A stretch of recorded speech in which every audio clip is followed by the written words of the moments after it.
What is up, guys? Man. That weird chart that peaks the moment it starts. What's going on, everybody? Why isn't my chat started? Chat, start. I don't want to look over. There we go. I got it. I got it. I got it. Everything's fine. It would not be a stream without something going wrong. And now you want me... It's yelling at me to sub. Whatever. I don't care. I don't care. What's going on, everybody? I've had too much of a week to care at the moment. Tax stuff and things breaking, and at least Mushoku Monday went is better than I thought it would. I was stressing over that. My glasses are messing up. I gotta get new glasses, apparently, so yay. Maybe I should wear contacts. Would anybody notice if I just started a stream with contacts on? I guess if I do like the girl who forgot her glasses and squint thing, it would be cute. Maybe I can get more subs if I squint stream. Anyways, King Aaron, what's up? Sabanasu, hey. Prodonia, Tiago, Adrian's here, so he can smack anybody that does Mushoku spoilers. That's always good. Chun Maru, any relation to Toramuro? Ham Saris, what's going on? Undead Murder Farce, Pog. Undead Murder Farce is really good. I just hope this next episode delivers. Otherwise, I'm gonna be very, very sad. Joe, what's going on? Feels kind of early, but I guess some shows are up to 4 episodes. Yeah, it's like I think only Helk and Dark Gathering are the only two that I think are 2 episode. Everything else is like 3 to 4. Some are technically 5 because they had 1 hour long premieres like Atelier. So I always do an early one just to kind of give people an idea of what's kind of panning out, and then I will do a best of the season so far top 10 list, which this usually kind of indicates that. And then at the end of the season I'll do an actual official one. So it's always fun to give people an idea early on, that way they know which ones to jump to rather than wait until the end of the season. So it helps most people. At least I think it helps. They say it helps. They could be lying. Cheto, what's going on? You need a giant cat and an apron to solve my problems. Yes, I do. Dude, I would kill for a Yukichi. I have a Yuki though, but she doesn't do anything. She just lays over there. She doesn't do anything. If it ain't messing up, you ain't trying. That is technically true. Life would not be fulfilling without tragedy, right? And mess ups to push you. I get comfortable sometimes. That's my problem. I get really comfortable sometimes, and then when things start messing up, it's like, dang it, I don't want to deal with this. For the full girl who forgot her glasses effect, you need to have a camera angle right in front of your face. I will admit, the recent episode of Girl Who Forgot Her Glasses, they really chilled out. Now I say that, knock on wood, they might go right back to it, but they chilled out this last episode. I was very happy with how much they kind of stuck to normalcy. But maybe the guy, maybe the director took the week off and they're like, hey guys, let's do this normal. And then the moment he comes back, like, damn it, now we gotta go back to doing these crazy fisheye angles and everything. And establishment shots. It's pretty much establishment shots.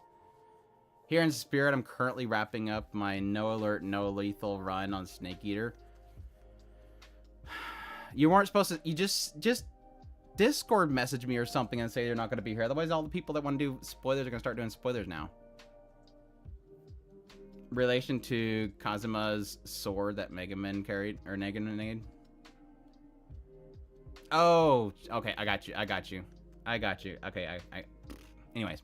I'm like, what are you talking about? Anyways, yeah, this is all the shows of the season. Thank goodness it's not 66. Otherwise, it'd be a really long stream. I think I have everything here. If you guys don't notice a show here, let me know. It's probably a show that I just don't care about. Like, I don't know, Beyblade's 50th season, but not Beyblade.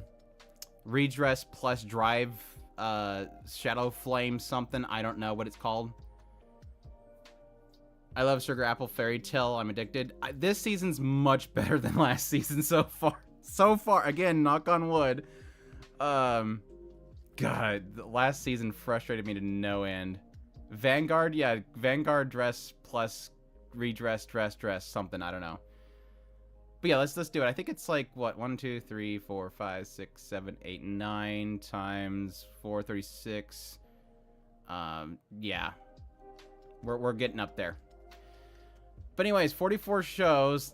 I have not started this season of it, but I'm pretty much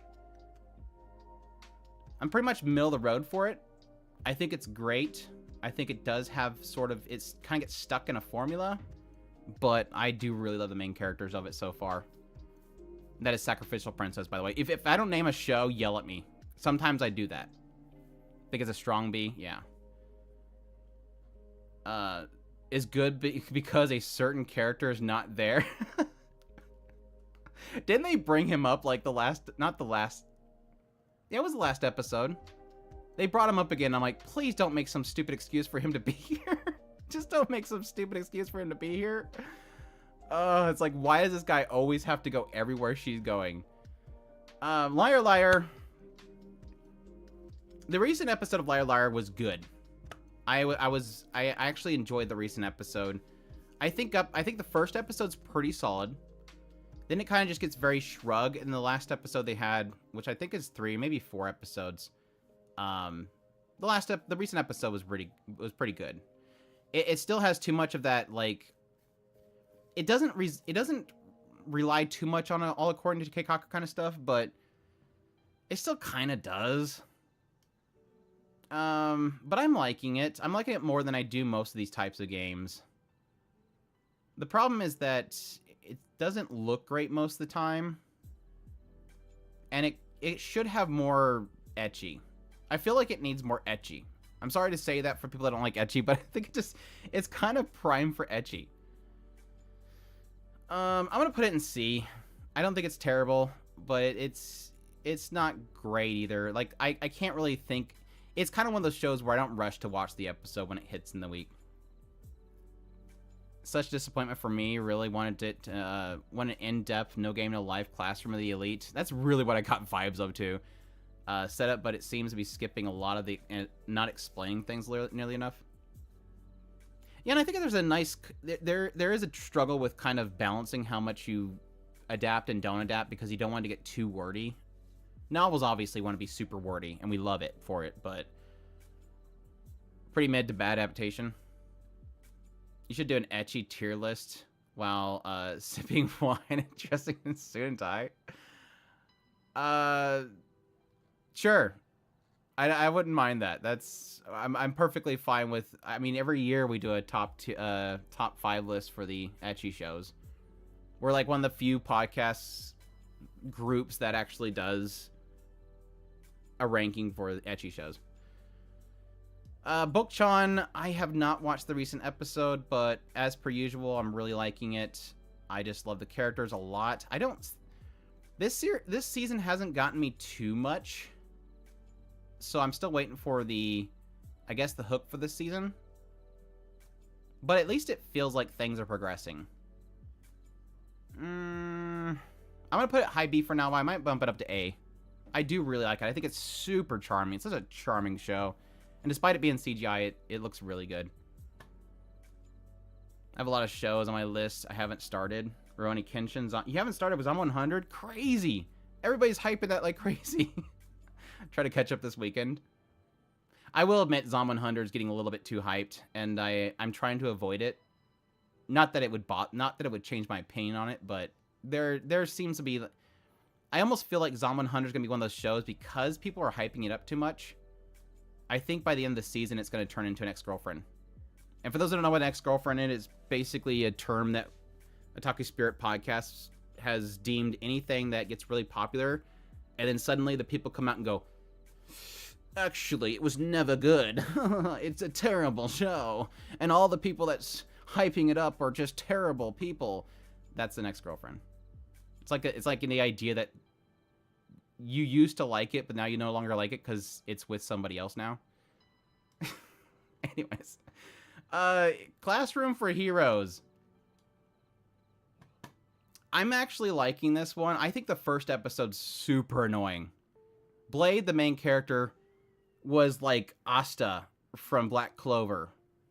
And for those who don't know, I dropped Black Clover because I got sick of Asta early on. I do want to get back to it eventually, but gosh, he was annoying. Just running around and just yelling about how he wants friends. I want friends. I want to make friends. And it's like, dude, shut up. And then the second episode, he chilled out. And I think I only have 2 episodes on this one. Question mark. The animation was really good, though. They're doing a lot of really good animation in it.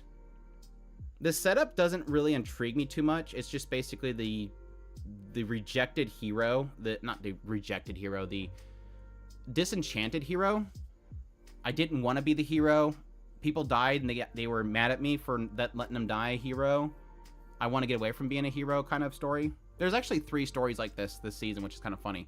Classroom for Heroes, Helk technically, not really. And then, what's the third one?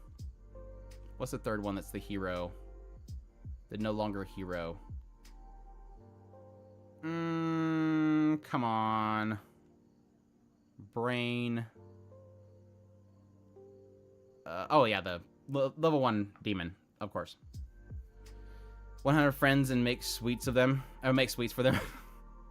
But no, I like the not wannabe Edis girl right here. I got a screenshot of her, like, right after they became friends. And she was in her bedroom and she's, like, squeeing around. And I'm like, holy crap, it's Edis. It's totally... When she has her hair down, she looks just like Edis. But I think overall, though, it's not great. I do really want to... I'm interested to see the other characters and see how they kind of fit into the whole mix. I did like Emotionless Doll Artificial Hero, though. Sounds much more interesting of the show. Reign of the Seven Spellblades. I kind of want more. I kind of want one more episode on this one. I don't want to say A, but I do kind of want to. This is another one that I'm stuck between B and A. I don't think it's amazing, but it's easily one of the best shows of the season so far. I mean, I can't really think of anything else that's probably going to be topping it, except for some returners. I think A's fine for now. I think A's fine for now. Could be an A, but it isn't right now. And that's my point. It's like, I feel like there's so much setup so far, but I haven't gotten a feel of what exactly it's going to be. And that's the problem. That's, of course, everything here. Everything here is subject to change. We're again 2 to 4 episodes for each of these shows. Some of these shows could go total crap after this point.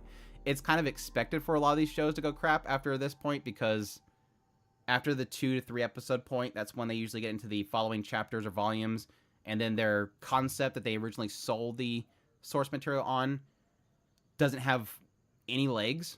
So the OP is good. I think it uses the CGI very well compared to most. So far, I haven't watched any of these shows. We haven't gotten to any yet that are gonna be like must-see so far, so you're fine. New episodes tomorrow, yeah. I'm trying to cover it weekly. It just depends on if it has something in it. Where's Trash Row? We add the Trash Row when something deserves the Trash Row, which we haven't gotten to yet. Spellblade has immense potential, though. It does. I see a lot of potential in it. It's doing really good at world building, which I expected from the creator of All the Men in the Sky, so it kind of fits their quality. All right, Rurouni Kenshin. I think it's a solid adaptation so far. Not that I'm like a big manga fan, but it is the same story, and so it's not really hitting me too well. I think a high B right now. I'm not like super into it yet, but at the same time, it's doing a good job. Quality is really good. Not like ufotable or anything. I'm not going to claim ufotable levels of quality here, but for a readaptation, it's doing enough that I'm not dissatisfied, because easily they could readapt something like this and just do poor quality. But I think visually so far it looks good. Characters are on model all the time. Action scenes are decent. Any shown with clones of Edis and Rei Ayanami has got to be top tier. Right. Exactly. The original Kenshin would only get a B from you. Yeah, and like I said, I don't want to say that it's showing its age as a story because it's a really solid story. It's just not. It's not insane. It's sad because as the years go by, a span of easily 10 years, and more so 20 years, the more you get, the quicker stuff really does sort of show its age because of the fact that anything created anymore has to be like constant. It has to be on you. It has to keep your attention, get to the point really quickly, snag your attention really quickly. And Kenshin's a slow burn. It's an older show. It's a slow burn, or an older manga. Like Jujutsu Kaisen.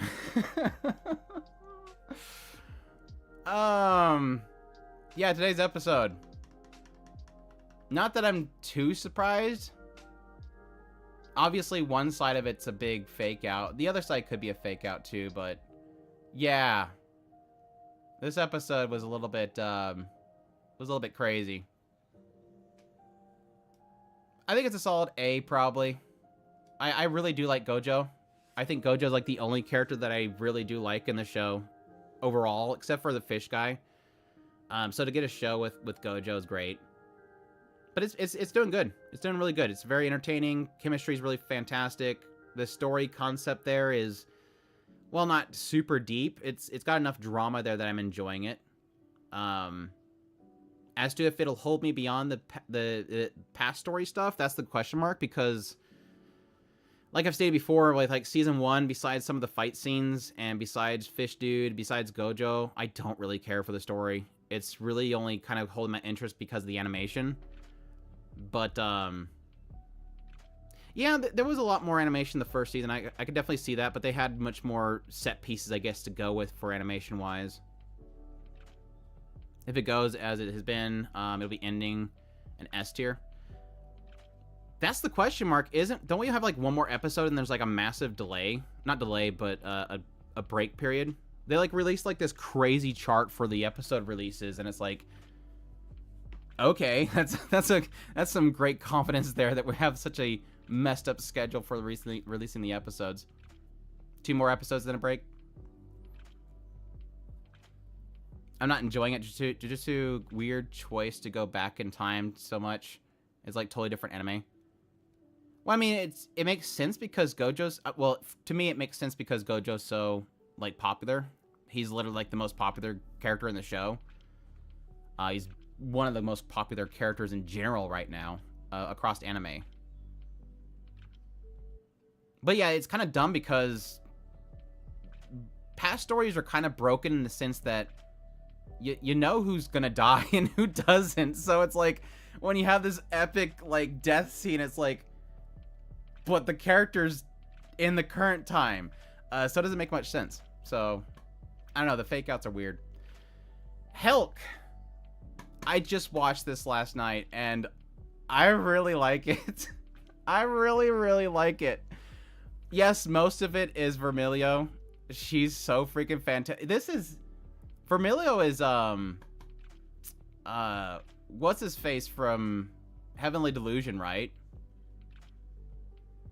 But I wasn't expecting to like as much as I did. Helk. But I just love her reactions. Vermilio's reactions are great, and my gosh, that Seiyu. Everyone pour one out for her voice. that chick burned her vocals. Mikako.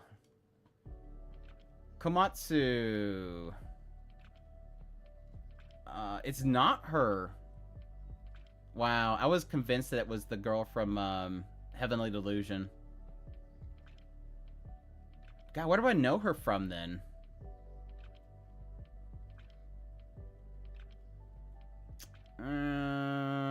Oh, Sumika from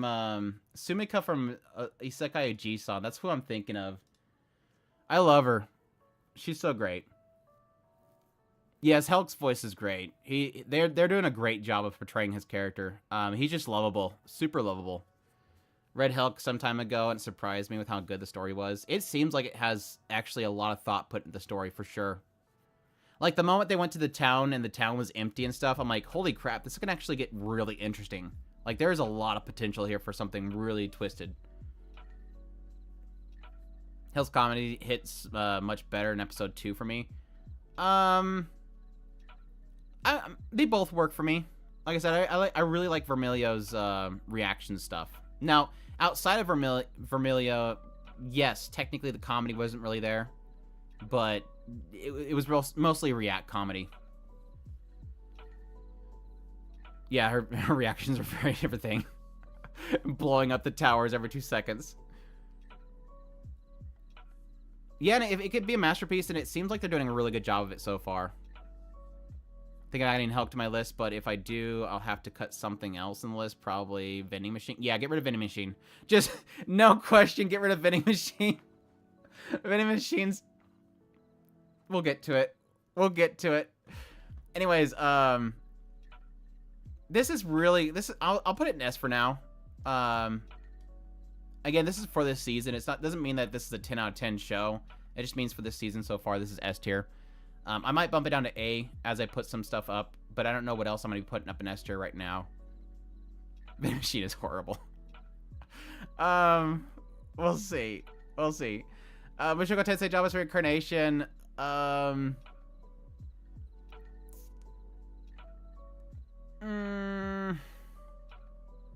putting it in A. I might put it in S, but I think A is good. I think the directing's just not there. Now we make a trash tier. No, Adrian, no. I still like it. I still really love it. It's Mushoku. I'm always gonna love it. I just don't think I can give it S tier right now because I'm a little bit frustrated with the directing. Yeah, let me be a doomer. I'm gonna get doomer marked for just having it A tier. It's not an S.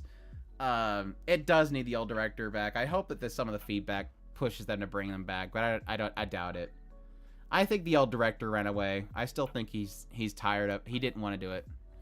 Still coping with Diablo 4, making me sad, angry. Those updates are working well for you, Adrian. You liking those updates? It was downgraded because you're a novel reader now. Nope. Nope.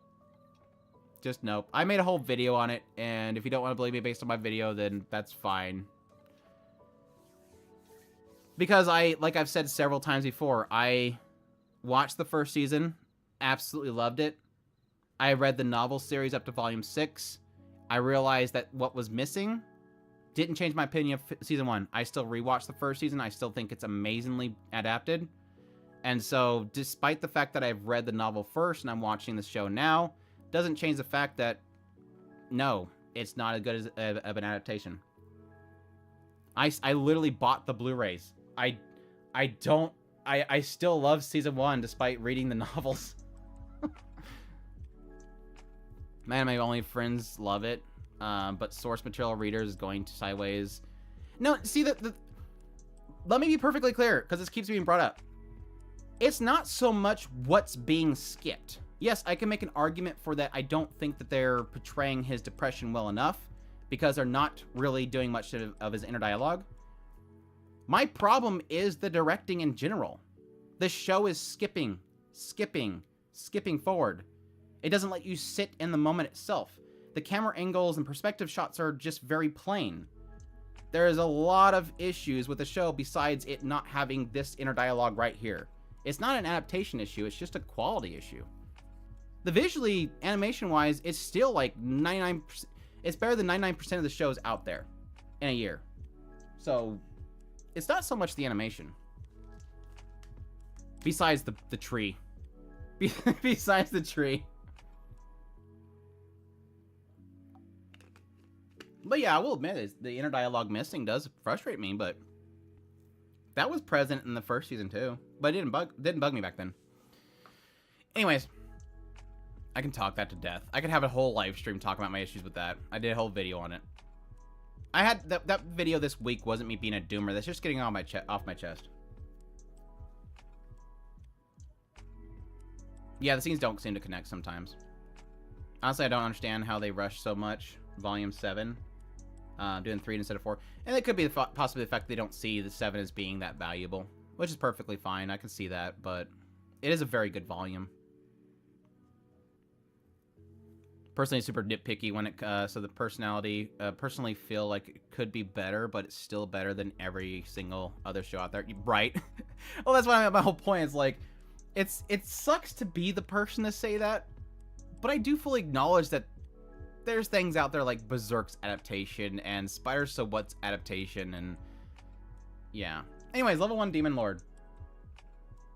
I like this show. I don't know why this is so good.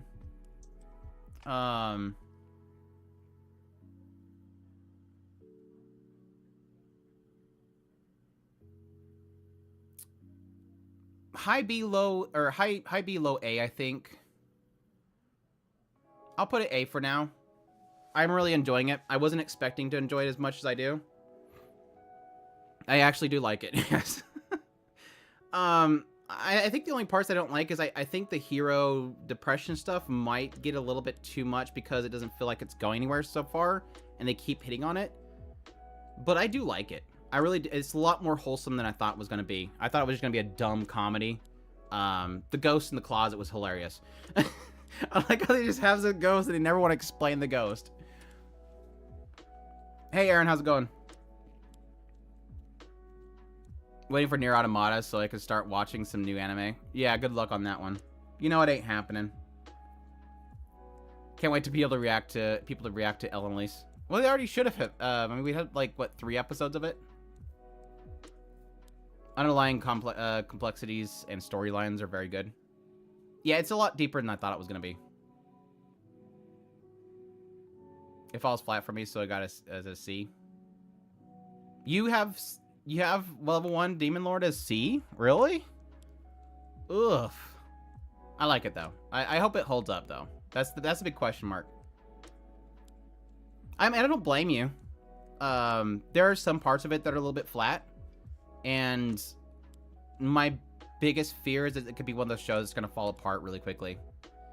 Consider doing a list for top 100 Mal characters. That's a good idea. That'd be fun. I think last time I did a 100 list from Mal, I think I did like popularity based on score, not memberships or something like that. So I'd like to do each one of them. Outside Zinnia, which is not Zinnia was actually probably the weakest part of it, except for her chasing him around in town. That was hilarious. Masamune-kun's Revenge. It's fine. I'm fine with people enjoying it. Here's my problem with Masamune-kun's Revenge. I didn't like the first season. And I actually had plans to rewatch the first season before this season came out because I literally don't remember much of anything. Truth be told, I know some major story beat moments, the major concept of him and what he's doing. But man, jumping into season 2, I'm like, what is even going on anymore? Like, I don't know if they're just being super melodramatic or if I'm just forgetting something but I think it sort of plays into my issues that I had with the first season. I just feel like it's way too much. Like, it's super melodrama type stuff that just bugs me. It's this whole concept of something happened in the past, and we have literally dedicated our entire existence and life to getting revenge. And everybody from episode 3, probably by episode 3, knew this is probably just a misunderstanding. But yet we're supposed to follow this storyline of just bitterness for no reason. But that's just me. I know there's a lot of people that enjoyed it, especially back in first season, but Revenge is just IRL cheat skill. IRL cheat skill. Oh, Rolantia, stop. My brain's connecting too much stuff and I don't want to do this, so let's just move on. Oh, gosh.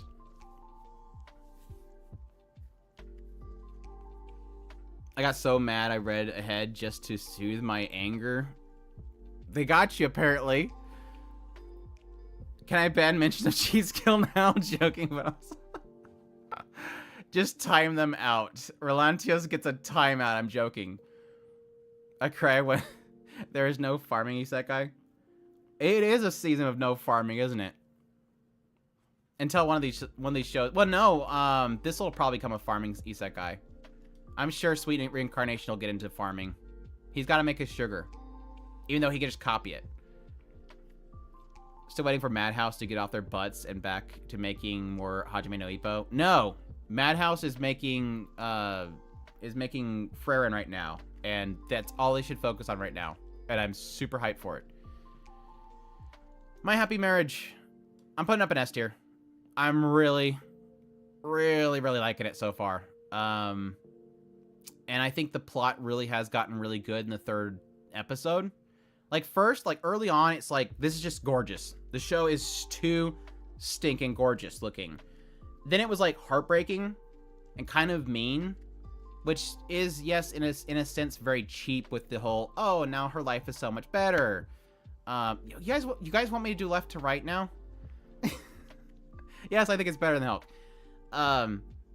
But then I think the end of the 2nd episode and the 3rd episode kind of confirmed it.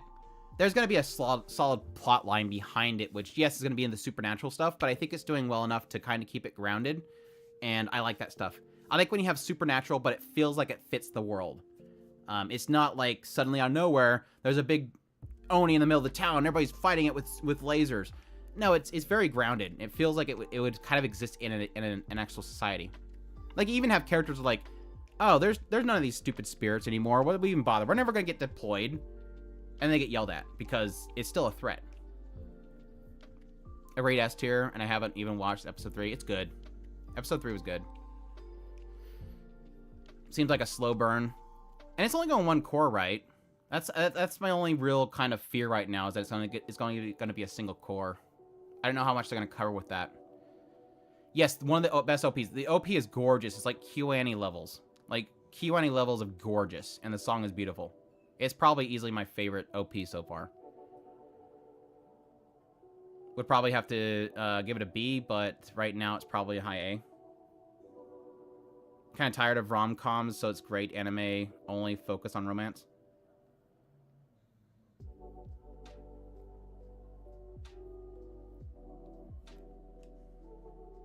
The good is that the powers just seem like excuse for political struggles. And that's fine. That's if you're meaning like that in a positive way, I kind of agree, because yes, technically, what they're insinuating that she has is technically something that can be extremely bad in the wrong hands. Like they've sort of revealed what she's able to do, or at least her bloodline can do, and it's extremely bad in the wrong hands. Zom 100 OP would be my favorite. Yeah, it's good. Yeah, visually, it kind of bugs me, but it's fine. It's just kind of one of those things that I laugh at. Whenever I see, like, a bunch of clips from the episode, I always laugh at it. I have not caught up with Orchestra. I don't even know why I put it in the list. It just reminds me that I completely gotten that out of hand. One of these days, I'll get back to Orchestra. Is anybody watching Orchestra? Is it still good? I liked the first, like, 3 or 4 episodes, and then I got sidetracked. Solid B. Yeah, I have to get back to it. Waiting on Orchestra, yeah, probably B. I like it. Well, good. And you use caps, so it's a very good B. My unique skill makes me OP even at level 1. Trash tier for animation quality. And it borrows way too much as a studio from Grace of the Gods. I wish they wouldn't borrow too much from another show. It just looks like Grace of the Gods, and I hate that. Like, just create a new style for it. It's charming, though. I do like... Mostly, I like the bunny. I like the bunny, okay? Sue me for liking the bunny. I do like a girl with a big, gigantic hammer, too, but... I don't know, the main character's kind of boring. It does have an interesting concept that could do some cool stuff. So I'm kind of in the middle ground with it. I don't hate it, but I do enjoy it. So I'll put it high C, low B. B for bunny. The bunny is great. Bunnies are ruined because of certain isekai from last season. Bunny girls or bunnies? Are you saying specifically the bunny, or are you talking about bunny girls? Protag is trash, but side characters are great. Yeah, they're enjoyable. All of them, I can't anymore. I'm asking if a bunny girl or a bunny messed up from last season, because I don't remember there was any. If there was a bunny girl last season, I forgot, or I'm missing something.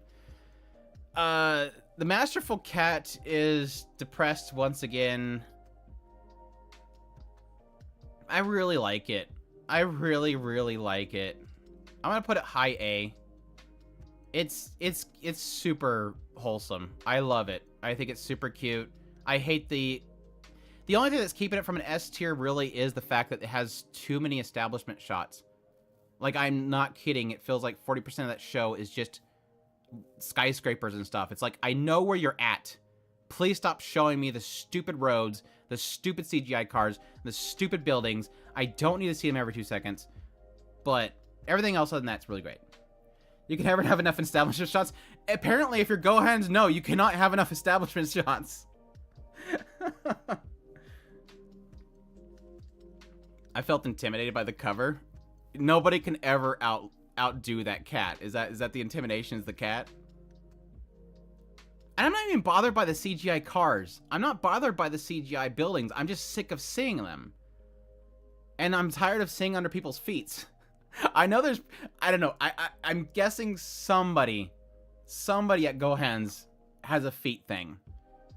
And not just feet, but shoe thing. Like under shoe thing. Maybe they like to be stepped on. I don't know. But that's way too many shots of under people's feet. But yeah, it's super wholesome. I think it's super cute. Really love the chemistry. I love when the cat came out and slapped her across the face. That was great. Just call it Go Feets, yes. And instead of Go Hands, it's Go Feets. Which makes you wonder why they need to call it Go Feets. The office workers have apartments full of garbage. That's what Japan wants you to think. I guess that's a turn off for somebody, I guess. I think every single scenario that we have seen inside of apartments been trashed in this season. Like, obviously level 1 has a trashy home. Yeah, I think he did when he was back at his house working overnights. She would, Cecilia probably would if she didn't have Lawrence with her. Yeah, it's a garbage world. And yes, Zom 100. Zom 100 probably wins over everybody else. Anyways, it's super good. I like it. Saint Cecilia, I really, really, really, really, really, really like it so far. The latest episode, which would, I guess would have been what, episode 2 or is it episode 3 this week? I didn't care so much for that one. I did like it as kind of a development for Lawrence himself. They're sort of giving a little more expansion as to what makes him special, but it kind of was... It was kind of a little boring. But, like, the first episode I had so much fun with. I'm gonna put it high B. Maybe low A. But yeah, the recent episode wasn't as good. Cecilia's great, though. She's super cute. I was very fearful because I don't really like the Umaru-chan character, the slug. But I like her. She's super cute. What's up, Risk? What are the 2 anime he put in S tier? I can't tell by the pictures. Helk and My Happy Marriage. Helk, I think, is on High Dive, and My Happy Marriage is Netflix, I believe. I've watched too many shows, so it's hard for me to remember. Also, Abel's fun, too. That's what I mean. It's like, that was the part that I didn't like. I mean, he was a fun character, don't get me wrong. It's just getting into him and his connection with Lawrence and stuff was a bit much. I think that my favorite scene so far is easily the umbrella scene. When they finally got up the courage to walk under an umbrella together, and then suddenly it just stops raining. It was super cute. And then he, like, whisks her away because she gets wet. Yeah, I never remember what shows I'm watching, but it just kind of all blurs together as I'm watching through all of them. Yohane. This is so much better than I thought it was going to be. The whole, like, Power Rangers segment was kind of blah, but, like, Yohane herself and what they're doing with her character has been super good. I never really expected to get this much enjoyment out of like an idol show isekai. Not an isekai, it's just an idol show in a fantasy world. I think I'll put it in high B, low A area as well. I'm kind of conflicted with it as well, but it's super good. It's super charming. I've really enjoyed it a lot more than I thought I would. It's super beautiful too, which makes sense. It's Sunrise. They pour massive amounts of budget onto their Love Live stuff. Do you need to No, you don't need to watch Love Live before you watch it. The characters have it's just the visual design of the character and their verbal tics are there, but they're not the same character. Like, you'll have all the characters there. So there's a little bit of a bonus that you see the characters that you love so much from Love Live, but you don't need to have any information because it's a different world. It's like a parallel world. Cat MA is an A. Maybe I should check it out. Yeah, besides the establishment shots, it's a really cute show. I really like it. And I'm not even a cat person. I mean, I don't have a problem with cats, but I have had my dog lay on my stomach before, though. And I would not want this cat to lay on my stomach at night. He does that too. He just lays right on top of her. It's like, oh, that's so terrible. Record Ragnarok on the list. I have not watched the first part of the second season yet. I've been putting it off for way too long. Unfortunately. Dark Gathering, I really, really like this show so far. It's super freaking creepy, and they're nailing how creepy it is. S, There's still an aspect of that I'm not sure, but I'm kind of in agreement. I mean, there's nothing in it that's really bugging me so far. Besides, like, the derpy face girlfriend, childhood friend that obviously has been his friend because she wanted to bring him into this whole situation. Like, I have zero trust to the childhood friend anymore. I legit think that she's been using him the whole time. How far back that goes, I don't know, because he says that he locked himself up for, what, 2 years, and then she showed up and started helping him, but it never gave an indication as to how long from that point that she showed up was her cousin already there. And if her cousin was already there at her house, it makes sense that she went and helped him out. Yeah, she's super sus. $5, thanks, Earthly. You're gonna make me... I was already gonna put it in S tier. I literally just put it there a minute ago. But thanks for the $5, man. I really appreciate it. But yeah, I just think it's doing so well with just nailing the creepy atmosphere. Like, it is super unsettling. Hey, Vista, what's going on? Yeah, the screaming phone when she sticks it inside the No, when she starts strangling the bunny and it starts screaming. When I heard that, I was like, holy crap, this is so unsettling. And yes, the whole Ghost Mama Prager thing was WTF moment. Like, it looks like it should be like a kid's show, shonen type of show with the design of the cousin. But at the same time, it's like super kind of adult with how gruesome it is. And I'm really kind of curious how much it's going to keep kind of, I guess, dancing around that aspect. Yeah, it is going to, of course. That's really awesome. I'm curious if that's going to go to a really good story beat. Or if, it's not going to be a full adaptation, right? Because I think it's still going. Peeps need a spooky show when it's too hot to sleep. Yeah, great, right?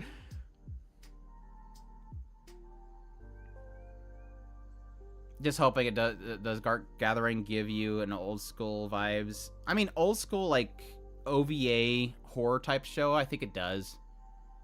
It's got a very unique style for the girl, for sure. But yeah, I think, like, this has been the first, like, super good horror type show since probably Miracle-chan. Like, it has that same sort of quality as Miracle-chan. But yeah, I'm waiting for the third episode. I'll do my first impressions for that one. But it's up there for me, definitely. Less fan service. Yet. Need to watch Dark Gathering too. Thanks for the list. It gives me lots of good shows. That's what I'm here for. I watch all these crappy shows so that you know which ones are the good shows. But yeah, it's super unsettling. I love it. All right, Sweet Reincarnation. It's not as bad as I thought it was gonna be, but I don't really see much promise in it at all. I don't think it's bad, but it's badder than the rest of the stuff. I'll put it in C for now. It's doing more than I thought it would be because I assumed it was going to be Isekai make sweets and everybody goes umoi. But they're doing what I think they could possibly do, and this will actually make it good for me. If they do this, I might actually enjoy it. It seems like they're going towards nation building because they're emphasizing a lot in the early episodes that he can't make what he wants because there's too many people in his way. And I think it's going to get into nation building for it. Which if they do that, it would be actually interesting. Something like Prodigies Have It Great in Another World also. Not even close to better than Vending Machine. It's way better than Vending Machine. Vending Machine. Yeah, I'm gonna go. I just throw it in the D. It's not bad, but the last couple episodes have not been good. Early. What are we on? Are we on 4 episodes now, or is this the 3rd episode that we just got? Which one had the rubber episode? What episode was the rubber episode? Was that episode 3? Yeah. Okay. So, first episode was good. I actually enjoyed the first episode. I thought it had some good style to it. Good build up. Second episode was okay for the first half. I thought it was kind of cool how she can essentially have him as support. And then they did the Mentos thing. And I was like, just have him grow arms and hit the thing. I would have enjoyed it better if he just grew arms and hit the thing. Dude, it was like, I was actually liking the setup to it too because it's like Big Frog's coming after them. He's trying to figure out a way to stop it. So his mind immediately goes to, hey, well, let's make Mentos rockets. So he literally turns into a Mentos machine, spits out a bunch of Mentos, turns into a soda machine, and then tries to explain to her with default phrases how to put the Mentos into the soda. And he's literally saying, insert coin, insert coin. She's like, oh, is this a coin? Where do I insert it? And it's like, this is really cool because he's having to figure out how to explain this to her. And then they throw it out the window by just having this dirtbag yelling too much. So they shove the Mentos in his mouth, and then he's choking, so they pour the soda in his mouth. It's like you were so clever with this, and you just threw it out the window. And how does that show you how that works? Because it's... Anyways. And then, yes, how we came to the conclusion that the bear guy needed rubbers is beyond me. I don't know how he came to that conclusion. Oh, I know exactly what this bear guy is talking about. They're talking about, you know, people coming in and helping when they're afraid of diseases. And like, I don't even know why the bear guy is talking to him about this. All he does is dispense drinks. But yet he somehow thinks this vending machine can produce something that will help them with diseases because he's been producing drinks and noodles. And so he starts asking about diseases, and then he just starts pumping out rubbers. It's like, where did we get this conclusion? It's dumb. I guess they had to figure out some way to get to that conclusion, just to get a rubber joke in there. Does have a student? Oh, the Ojo girl. Yeah, she's funny. Anyways, moving on. Am I actually the strongest? Let's move on.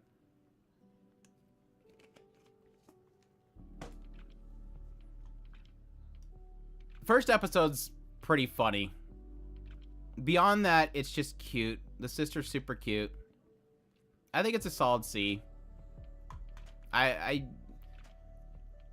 It's better than these ones. I'd probably put it around this. I mean, it's pretty even with unique skill. They're kind of both like very generic, but at the same time have something that makes them kind of enjoyable. Mentos was kind of dumb. Yes, it was.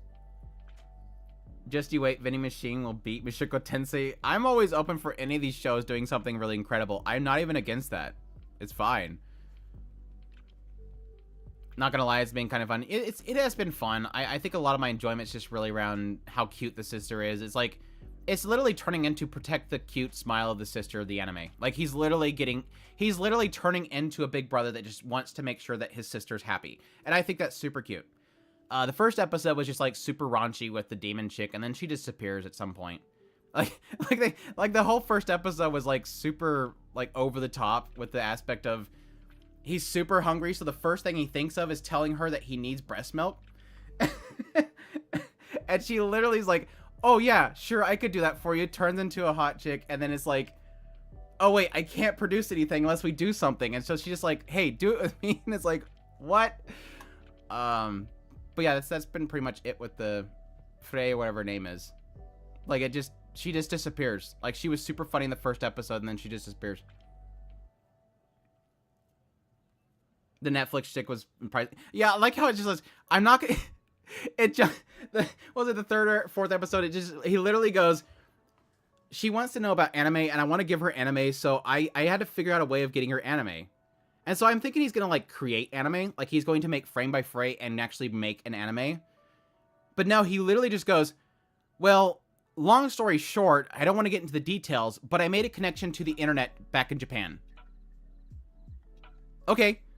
It's like, it doesn't even want to explain how he just connected to the internet from his previous world. He's just like, I just connected, and I just put him up on these barrier screens, so we're watching anime now.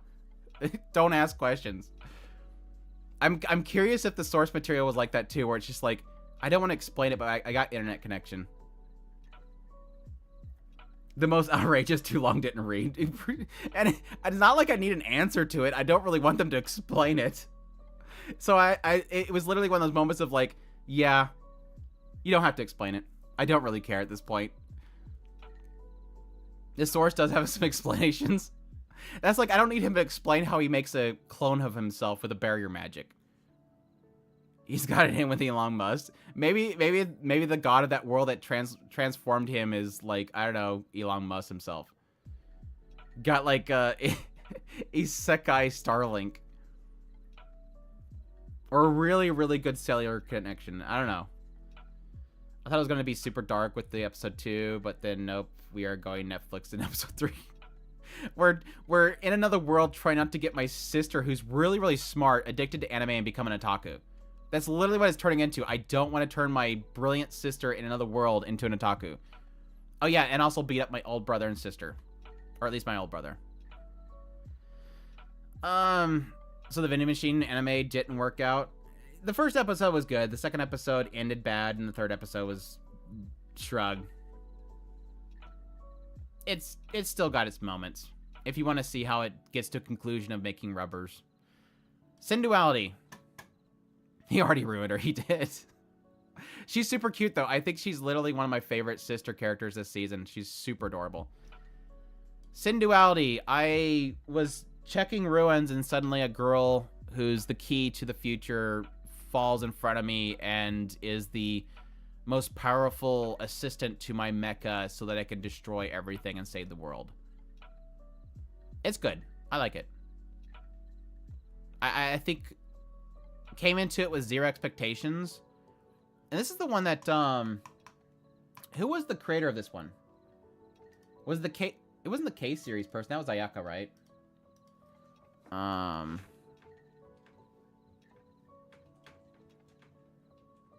There was somebody big on this one.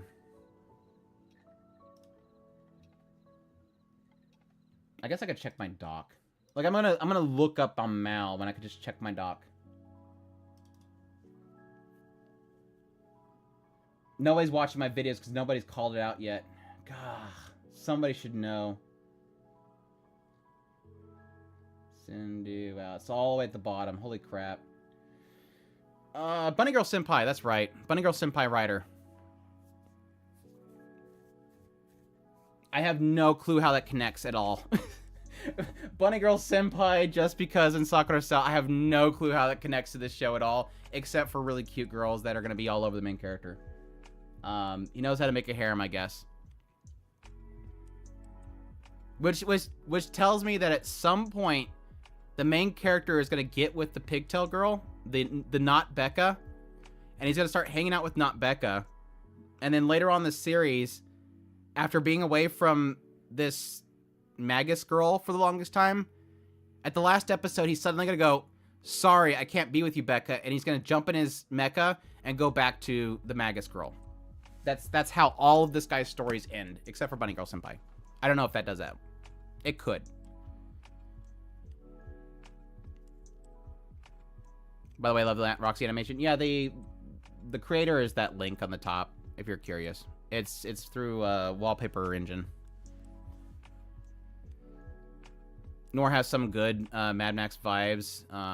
Have to wait and see. Yeah, and I'm not bothered by the CGI as much as I thought I would be.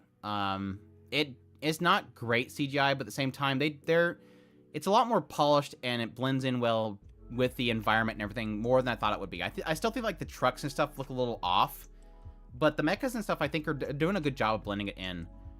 I've liked the characters so far. My main kind of hook so far is I think they're doing a really good job of presenting the environment. Like the setting and the technologies and stuff that everybody's used to. It's doing a really good job of kind of presenting that and making it feel like a breathing world. Not getting too stuck into like what everything in this world does, but enough that I feel pretty immersed into what seems like a very futuristic world. So, even though everybody knows this old camera is a capture device, even though they probably shouldn't. Bunny Girl Senpai is a show I never understood the insane praise. It was like a 7 out of 10 show for me, so pretty good, not amazing. I mean, that's a good rating. I'd call a 7 a good score, but that's just me. I use the full spectrum, so. It's time, boys. It is time. We gonna make it. It's finally time. Somebody was asking about this earlier. Was very curious when this was gonna be created. And it's time. Yes, it is finally time to make the trash tier. I'm calling it. Everybody, way too hyped for it. It's not good. I'm sorry. It's just not. I'm joking. It was for this one. Earthly is like, no. Come on, Earthly. You know it was a joke.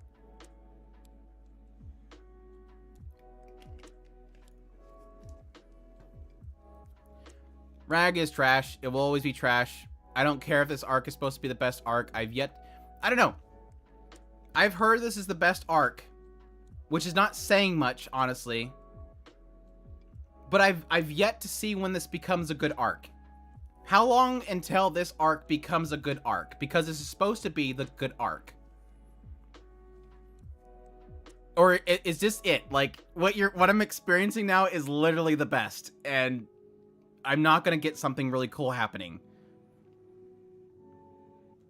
The show is so trash. It is a lot more tolerable. I agree, McSuper. I do agree.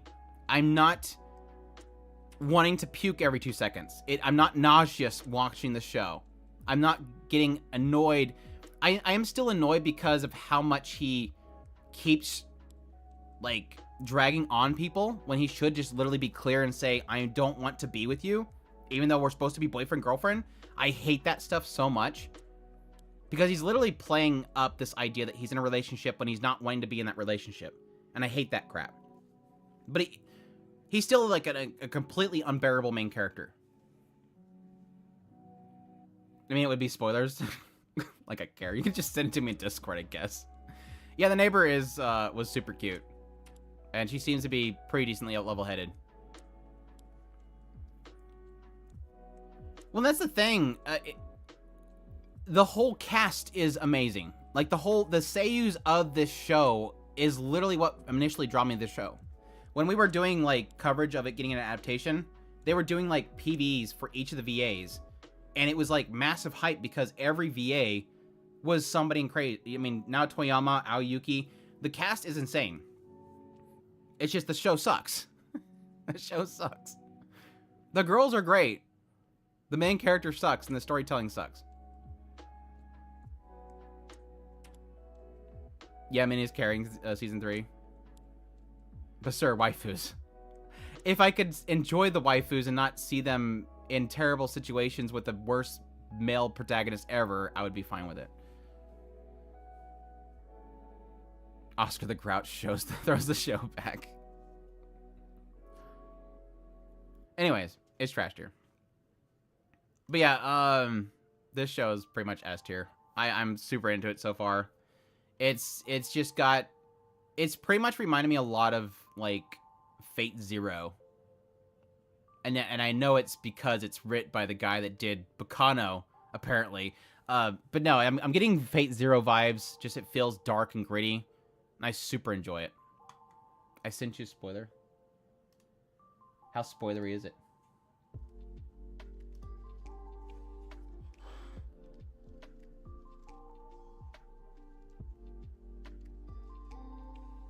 That's it? That's it? That's it? Okay.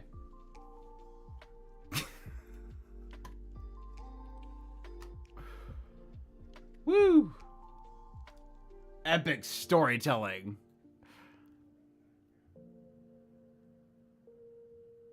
What show am I talking about? Yes.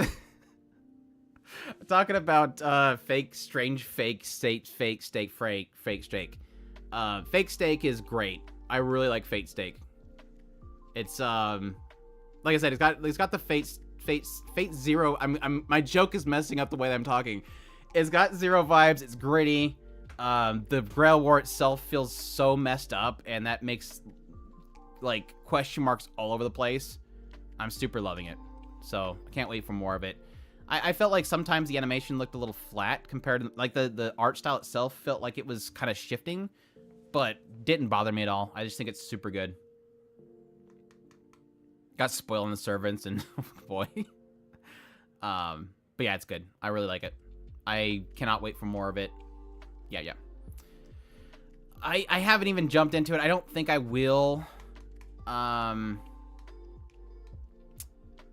I think when I seen the PV, like any desire that I had to actually jump into this season kind of died. So I don't know that I will even touch it. Is anybody like knowledgeable of light novels? Is this arc better than the last? That's my big question mark, because the last season was super boring. Season 3 is super boring. So see, it's not better than season 2 then, because season 2, technically season 2, not season 2. Yeah, it's the PV. Soft spoilers for those who don't want to know from the PV itself. They don't watch PVs. When I seen that she gets bigger, I was like, okay, never mind. I don't want to watch this. I'm done. My first baby turns into another harem member. I'm done. I actually thought the season 2 of Part-Timer is actually pretty good, but I guess that's because I haven't read the light novels. I haven't either. I really love the first season. I think the first season's amazing, but the second season was blah. None of it has some good moments, but it ends up being alright. Yeah, I heard the ending's not good. And that's the other reason why I don't think I want to continue, is because such negativity around the ending. Yeah, first season was good. Such a good balance of chemistry. The animation was so freaking good. For its time, it was so good. And it still stands up to today. The Great Cleric, I think it's a solid C. I don't know that it's going to get any better. It's, American healthcare system, Isekai. No, nowhere close as bad. I was waiting for that to come up too. No. Yeah, if you have problems like they have in this world in hospitals and stuff, please go get a lawyer, and you can probably make a lot of money. There is literally people that will not treat people because of their race in this world. If that happens to you in America, go get a lawyer. You're gonna be set for life. You will make some buco money. You still fight my insurance company for MRI. Oh, insurance is a different story, okay? Insurance is a different story. But no, it's I'm not sure about this show because it seems like it's trying to imply some really good potential there, but at the same time, it doesn't seem like it wants to deliver on that promise. Like, it keeps hinting at how nasty clerics or healers are in this world, but yet he's in the headquarters of the, like, the epicenter of the healers. The guild is here, but he has yet to run into another healer, and I'm really curious as to see if what everybody talks about is true. So far, it's just him training, and training, and training, and training, and training, and training, and it's getting really boring. So, like, the first episode setup was good, but it's been, like, training montages, and how great he is compared to anybody else.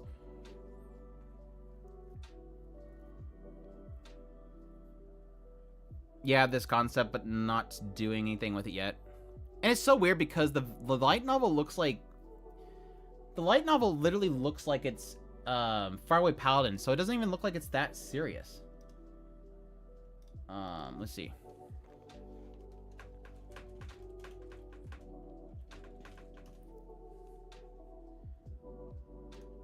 Is it on Right Stuff? Yeah, it is. Load! Not the manga. The manga looks dorky, too.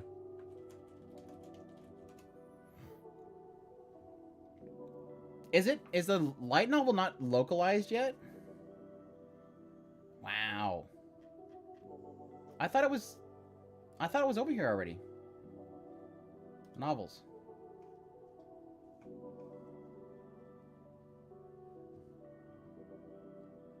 Apparently not.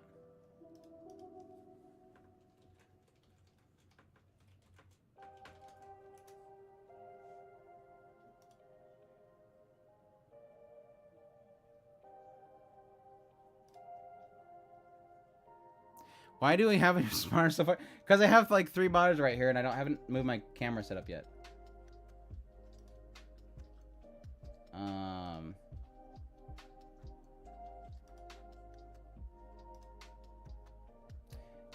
I just want to see the picture. Leave me alone.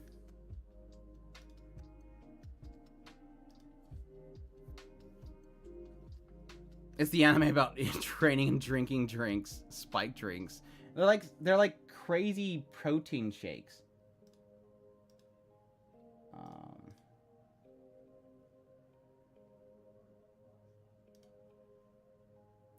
Just stupid. I just want to see the picture. It does not want me to see this picture. There it is. Okay, I got it. I got it. Jeez, it took forever. Look at this. It reminds me of Faraway Paladin. Like, this does not look like a comedy. Now, I do know the manga itself. I read a bit of the manga because technically the end of the first episode where he tries to save the adventure party isn't in the manga. So I assume it's not in the light novel either, that it was probably just a way of hooking people into watching the second episode was to have him go through like a traumatic experience. But it doesn't feel like... I don't know that it's as goofy in light novel as the anime is. It looks so much more like Faraway Paladin. Like an actual, just a good person being a healer. Anyways, that was a long tangent. Sorry.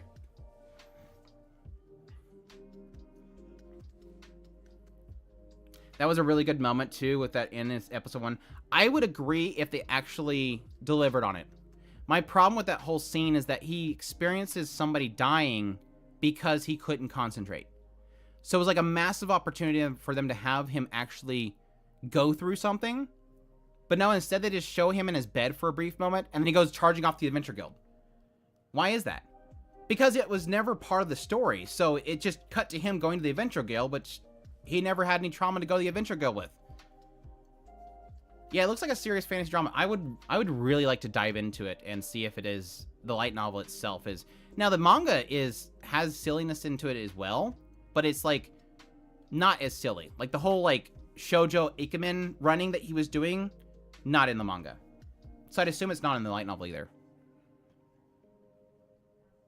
It has such potential with it, but they did extremely little with it. Yeah, it was just like a brief, I messed up. Somebody died. To the Adventure Guild. And it, like I said, it has undertones that could be very dark, so it's only a matter of time. Tiny Senpai, as much as I want to give it S just for the haters, I don't think it's that great of a show. I think she's super cute, but it's just a waifu show. It's unfortunately just a waifu show. Yeah, it's adorable. I think it's really kind of falling apart with the comedy. S tier anyways. Just because. Just for the haters, put it in S tier.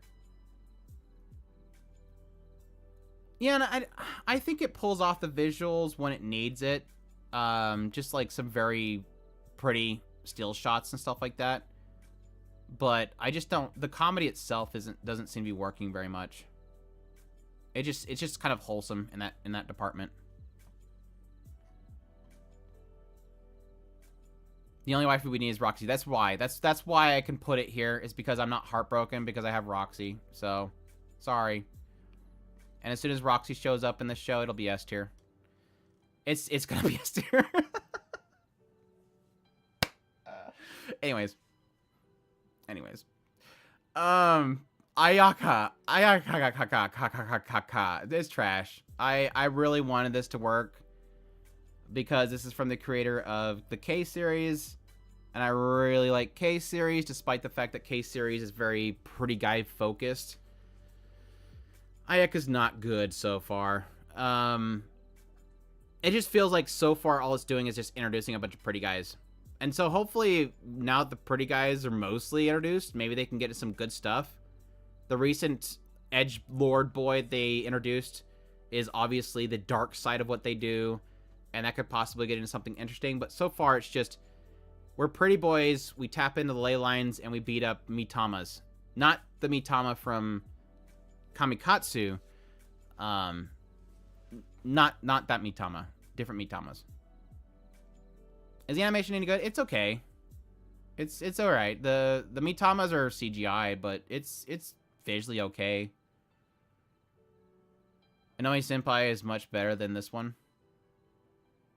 My annoyings? Oh, you're talking about yeah. I really, yeah.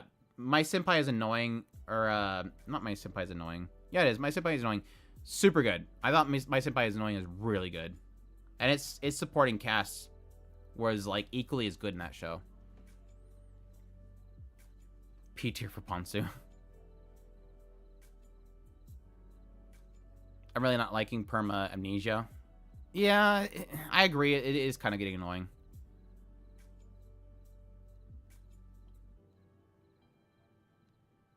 And that's right. The Ayakashi Triangle's coming back. I forgot about that. I still won't be watching Ayakashi Triangle. I'm pretty much set that I'll wait until the Blu-ray version of it.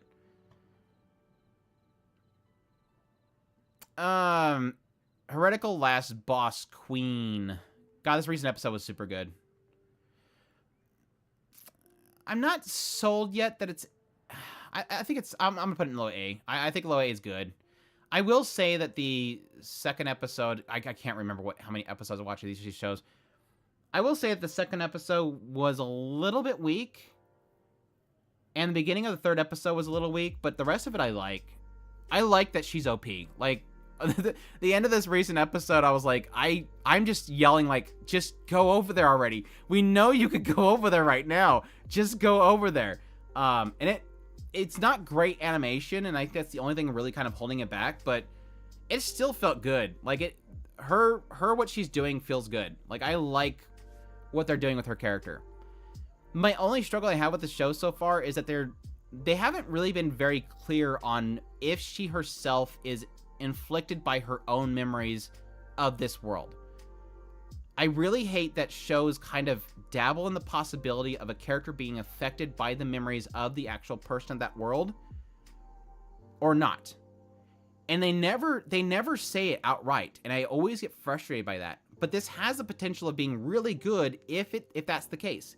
If she's literally being haunted by the spirit of the one that will destroy this world. The she herself that she replaced. And if they get into that stuff, it'll be super good. But they haven't seemed to committed to it yet.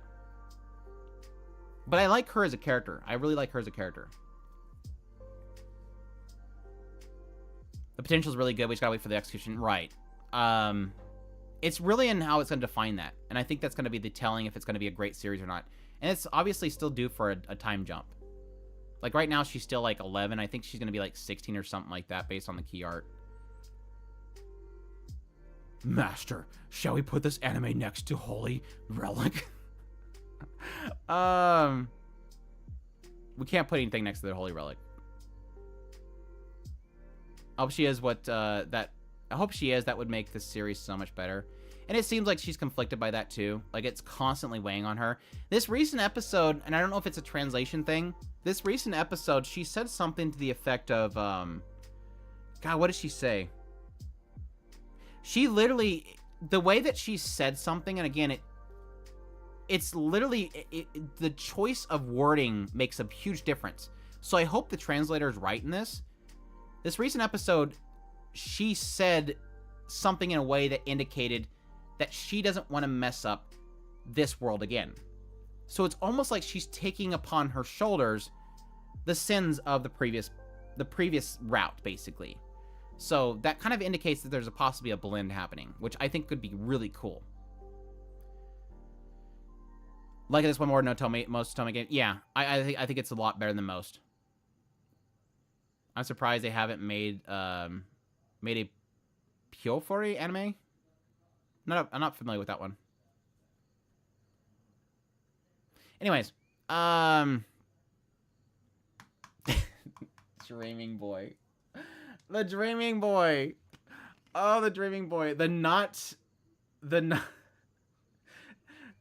Oh, gosh. I think it's just gonna go in the trash. It's not trash. It's not trash. It's just... It's like just barely outside the trash. I still like the characters. It's just... I feel like I'm missing episodes because I don't get why the characters are arguing about what they're arguing about. But it is, though. I want to like it. I want to like it so much. I want to like it so much. It's got a tsundere character as the main love interest. I want to like it so much. It's just, I don't know why they're yelling at each other. I don't know why he's upset with his sister. I don't know why his sister's upset with him. But we're going to have an argument on the roof. I don't know. I don't know. It's just right there. I want it to get better. Damn those roof arguments, right? It's just, when you get up there, the heat's just beating on you. Like, you have no cover up on those roofs. It makes you angry. But yeah, I mean, I agree with people. It's kind of like the show that I've tried to wipe from my memory for the longest time. The, shoot, what the hell's the show called that Yu Yu Gahama's in it. That's all I care about because I hate the rest of the show that I decided to erase it from my brain. It's basically that show, but just not good because there's no setup to him actually helping with problems. I mean, it makes sense with that show that people would come to him for issues because they literally make a club where people come to them with issues. But this guy just suddenly just gets grabbed. Yeah, snafu. It's like a crappy snafu. Yeah, it's just... Anyways. Gene of AI. I had hopes for the Dream of Boy as realized, but disappointment for now. Yeah, it sucked because the PV looked really good too, visually. I mean, it's not a bad looking show, just the faraway shots suck. So the tsundere is automatic trash now? Oh, if it has a tsundere, it's automatically not trash. No, I'm not that simple-minded. Give me some credit. I'm a professional here. Give me some credit. Rooftop conversation, confection, rooftop argument, rooftops, rooftop confections, rooftop arguments, rooftops. I don't know. Gene of AI. Gene of AI.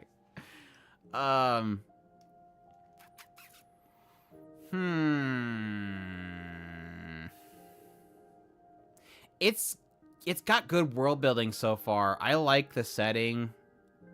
It feels like a realized world, but the stories are super basic so far. They're emotional. Like the obviously the mom story is going to be emotional. It's a mom possibly being erased.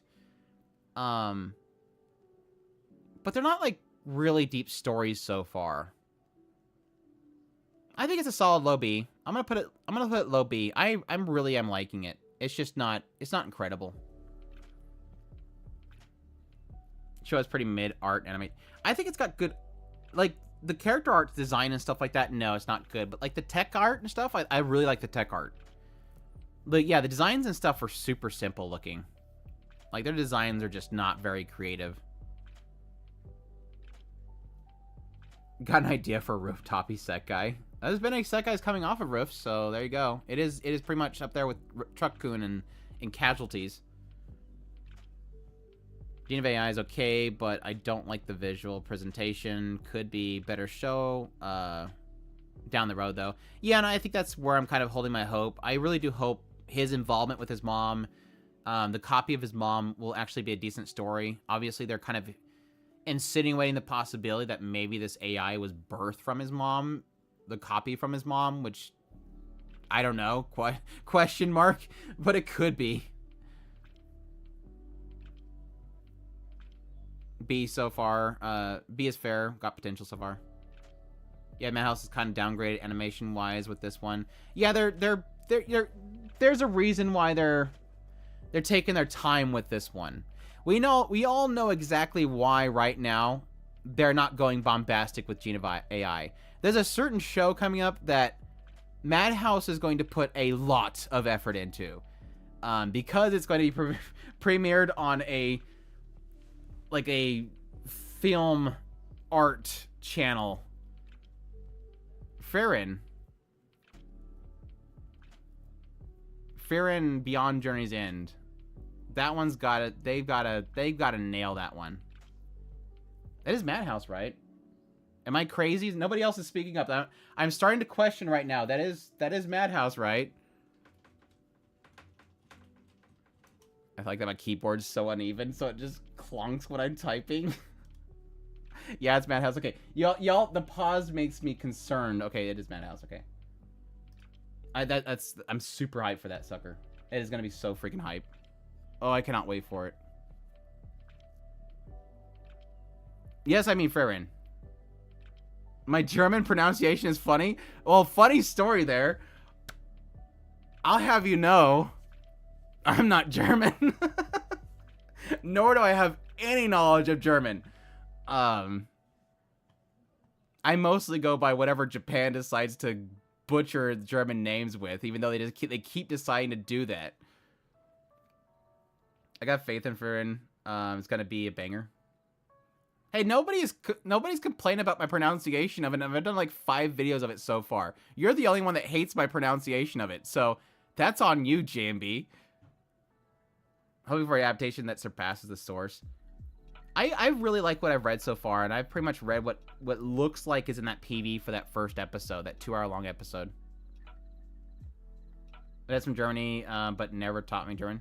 Well, that's what a jerk. I learned my Germans from playing Castle Wolfenstein. Anyways, let me take a quick break, and I'm gonna get a drink and stuff, and then I'll be right back.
Sorry about that. That was longer than I thought it was gonna be. Sorry. I'm sorry. I'm sorry.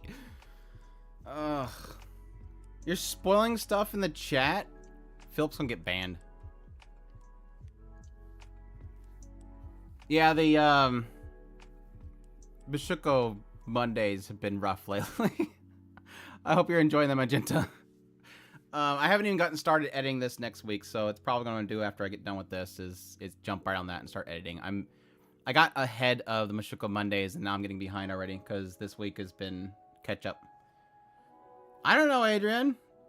We're just having Philip is admitting to doing bads. Been enjoying Mushoku Tensei Mondays a lot. Thank you. Yeah, I appreciate the support. It means a lot. The chat has been great with that whole thing. So, like I said, this last week I thought was gonna be super bad, but everybody was super good in it. Very supportive. So, to be honest, sometimes I leave the chat on Mushoku Mondays. You sure do, Halt. You just don't want to admit that you're always late. Don't lie. You know, I'm there. I'm just not in the chat. Sure. No, I'm usually always delayed reading. I never read when people first post. I let Adrian and stuff and Earthly destroy bad chats. Yeah, you're gone so long. It's amazing. You still have viewers. I only lost like 10. I don't know. It's not that bad. Anyways, let's continue. Bleach.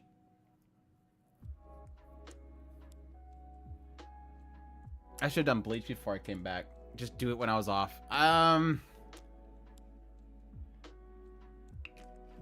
Yeah, Bambiette was great. The Bambiette scene was great. Come to my room. I'm sure the guy knew. I think the guy knew. There's a big problem with Bleach right now. I can't really put my finger on it. I just have a big, massive problem with it. Oh, you can't see my cursor. My cursor on the screen's off. I can turn my cursor on, right? I hate the betrayal stuff that's happening right now, and I really kind of... how that turns out is going to be really annoying. It's a okay arc, but I'm getting a little frustrated with it, really honestly. The fight scenes, the animation and stuff is still super good, but I think the story overall is starting to frustrate me. Alliances and stuff like that's getting frustrating right now, so we'll see. We'll see how it kind of pans out. I'm hoping that it kind of delivers. My cursor came back when I click, only when I'm clicking it. Yeah, this is my problem right here. This guy right here that my cursor's on. The guy that my cursor's on right now is the one that's frustrating me, and I don't like. I've always kind of hated him, but recently I've started to like him, but I no longer like him anymore. Score getting muddy in the end. Yeah, my problem is like early on with Thousand Year Blood War, I was liking it because it was like a return to Ichigo, which I've always liked him as a main protagonist of his shonen. Like, he's my favorite shonen protagonist. But I think around the point where they kind of revealed how Ichigo is sort of tied in with everything, and I really don't like that. He's like the every person. Kind of bummed me out a little bit, but makes sense to the overall story. He's always been connected to everything. But I don't know, it's just kind of, it feels like it's losing its steam. We'll see, though. It's still fun. The action's still amazing. Sudoku Death, yeah, it's, I put it in A or B, right? Yeah, it'll be right here. Just watched the first arc, to be honest. You just watched it? I only watched 10 episodes of Bleach. It's too late for my friends. It's too late for me, friends. No, I just hate it because I want to talk about it on YouTube, and I just can't because the manga readers are stupid. The manga readers are stupid about spoilers. I did one video on this series, and everybody just spoiled the hell out of the comments, and I was like, okay, I'm not covering the show anymore.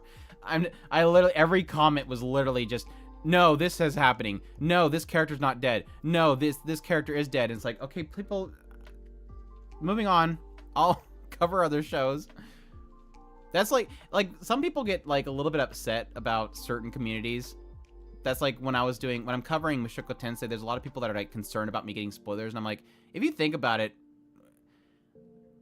my heart goes out to Adrian and Earthly when he's there, but Mushoku community is not as bad as, especially not as bad as Bleach community.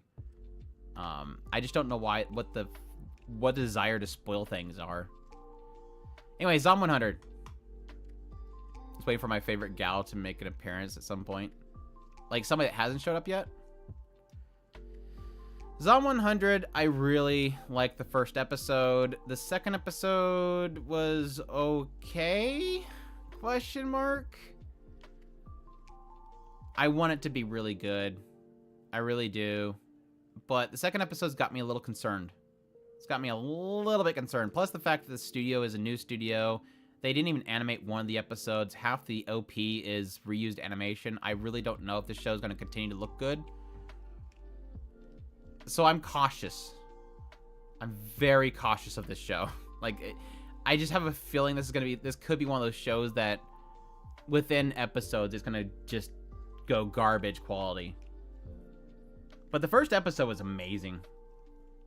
I felt like it dragged out the opening sequence a little bit too much, but it was very beautifully directed.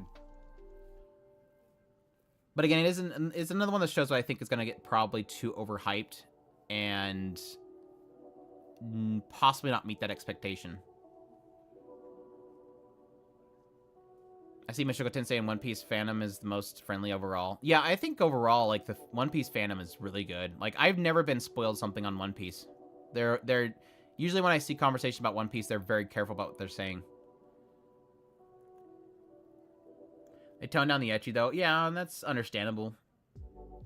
I mean, it's technically not like a late-night broadcast, if I remember correctly. Like, it should be like an early evening broadcast, so it's gonna not have a lot of stuff shown. Unless it's on a premium channel, which I don't think it is.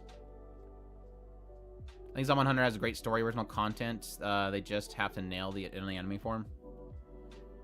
Yeah, I didn't know. I've looked at the manga a little bit. They've changed quite a bit. Like the neighbors that he runs into in the second episode, he ran into in the first episode, technically. I don't think they had the whole dead scene.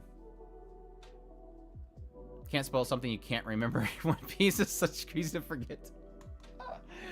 Oh, Rolantis, stop! You're gonna hate in my chat. But I'm just happy to have a zombie anime. I'm just happy to have a zombie anime. Can I just be happy that we finally have a damn zombie anime? There should be more zombie animes. Zom 100 is an A or B at most enjoyable until now. Yeah, I think like I said, I think episode 2. I think based on episode 1, it's like high A, but episode 2 kind of started bringing it down, possibly into B. But we'll see. We'll see if C can kind of recover it a little bit. I'm always mixed whenever shows or stories do the different perspective shot, because if it doesn't provide enough interesting twist to the perspective, it just feels like it's just retreading ground. And I don't feel like the different perspective in episode 2 was that. It didn't provide enough. It does technically provide the perspective of a prepper versus a non-prepper. Somebody stuck in the past and somebody stuck in the future. But I didn't feel like it did enough that made me go, that was cool. Like, it was cool to see that perspective. It just literally just gave me her inner dialogue, which could have been done in her in her room thinking about it. But anyways. You want a serious zombie show? Is there any serious zombie animes? I don't think there is. Most of them just kind of come from a perspective of funny, which I do appreciate. Like, Shaun of the Dead is really what kind of feels like with Zom 100. I do like that. And technically, School Live is sort of serious. If you take it from a perspective of, in order to keep yourself sane, you have to keep positive. And that's really what the message of School Live is. I know a lot of people are very conflicted by the cutesy anime girls aspect of School Live, but that's sort of the point. The point of that story, and they get into more of it after what the anime adapts. Not to get heavy in the spoilers here or anything, but that is the point. And they hit on a little bit with the first season. The point is they have to keep positive and sort of ignore what's going on outside, otherwise they'll go crazy. And it does technically get kind of Walking Dead-ish with what would be covered in the second season if they do another season. So I do recommend people checking out the manga. I really like the manga.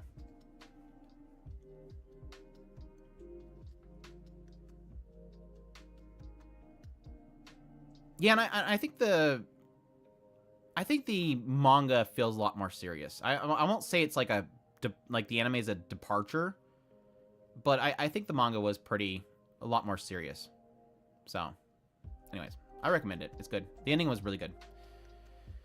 The girl I like forgot her glasses, and then forgot her glasses, and then broke her glasses, and then stepped on her glasses, and then forgot her glasses were on her forehead, and then did not like contacts. I think it's sweet. I like it. It's super cute. And I like that the third episode, they started toning down the fisheye angles and crap that were annoying the hell out of me. It's very gorgeous. I love it in that regard. The girl forgot her glasses, so I dropped acid. He's always on something. He's on love, man. He's high on love.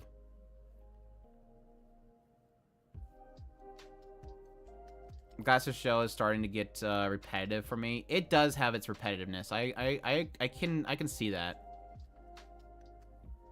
MC is getting blown away out of every scene. I'm going for alright now, but we'll see. Guy forgot her guy who loses it when the girl who forgot her glasses interacts with him, which is understandable, right? I mean, it's understandable, right? The show would be over if she got eye surgery. Hey, they technically hit on the idea that she's wanting to squint even when she has her contacts in, okay? She'd probably still squint. But no, he'd freak out because she'd be all, like, cute wide-eyed, like she did one time. You just like it because it's relatable? Not really, because if it was if her prescription was that strong, her eyeballs would be huge. The girl is blind. Like, the girl is, like, legally blind without her glasses. Those have got to be some bottle caps in those glasses. Or glass bottle, like, size things. Imitating the cat was cute, yeah. Gohan's first episode went on the optical stuff. After episode 2, it hit the brakes on that. I think episode 2 still had a little bit of it, but I think episode 3 kind of showed me they're done with it, which... Knock on wood again that they're done with that. Yeah, the hair animation is great. They're going crazy with the hair, but that is Gohan's. As much issue that people have with Gohan's, like I said before, my issue with Gohan's, they make their shows too much about them. It's not about the story, it's about them. Look at what we can do, not so much look at what the story is. They draw from the story. And they were doing that especially with episode 1. And they were doing that with the press cat. They were doing that where they were drawing away from the story and saying, look at our cool skyscrapers. We really badly want to do CGI cutscenes for video games, apparently. We want to make a GTA. But that sort of draws away what Gohan's does good. Gohan's does have some really good character designs, and they're really good with hair especially.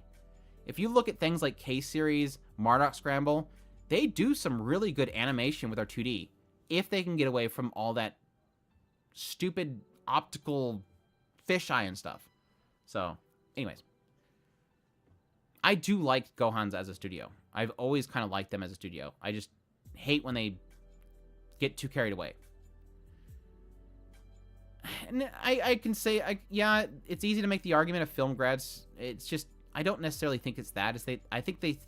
I genuinely think they think it looks good. It's kind of like anime using CGI. I think a lot of the time, these studios think it looks good. And it doesn't. That's the problem. Oh, yes, but the CGI for Depressed Cat, like the cars and stuff, that's not... Yeah, and the helicopters and stuff. And again, I'm not bugged by it as long as they don't keep showing me it. Like, I see it and I cringe, but then I'm like, just move on. Like, I don't need to keep seeing it. Anyways, Tempuru. Tempuru. I have nothing positive to say. It's generic harem ecchi show. The ecchi's pretty good. I hate the main character. He's obnoxious. It seems like the supporting cast is good though. Base trash. I mean, it's probably D, to be honest. It's not terrible, but I do find the main character really annoying. I think he's just... This is probably our first glimpse back into, like, the early 2000s harems. Like, this is... Back in early 2000s, there was, like, 2 of these shows a season. It was just basic ecchi, guy gets stuck in a building full of a bunch of girls, and the way they get around him actually getting with any of the girls is make him dumb as hell. Make him as timid and dumb as hell, so that constantly he's going, whoa, I can't look at that, and he runs away. It's super basic stuff. But it's thankfully not as bad as Cafe Terrence. That's the only reason I don't want to put this in trash, because it's better than Cafe Terrence. Male Tomo-chan is exactly what I thought. He just like the harem is about to get. There's no such thing as good ecchi. Yeah, there is. There's a lot of good ecchi out there. I really like the reactions. The Grand Blue Artist always nails it. That's right. It's Grand Blue Artist. That's right. I forgot about that. Thank you for reminding me. It's going in the trash now. It's not just any harem. It's nunnery. It's true. I didn't even know it existed. Most people don't know it existed. It's better than True Love Rube? No. Don't say that. The girls in True Love Rube are great. I'd watch True Love Rube just for the girls.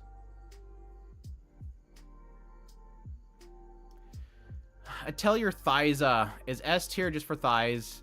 I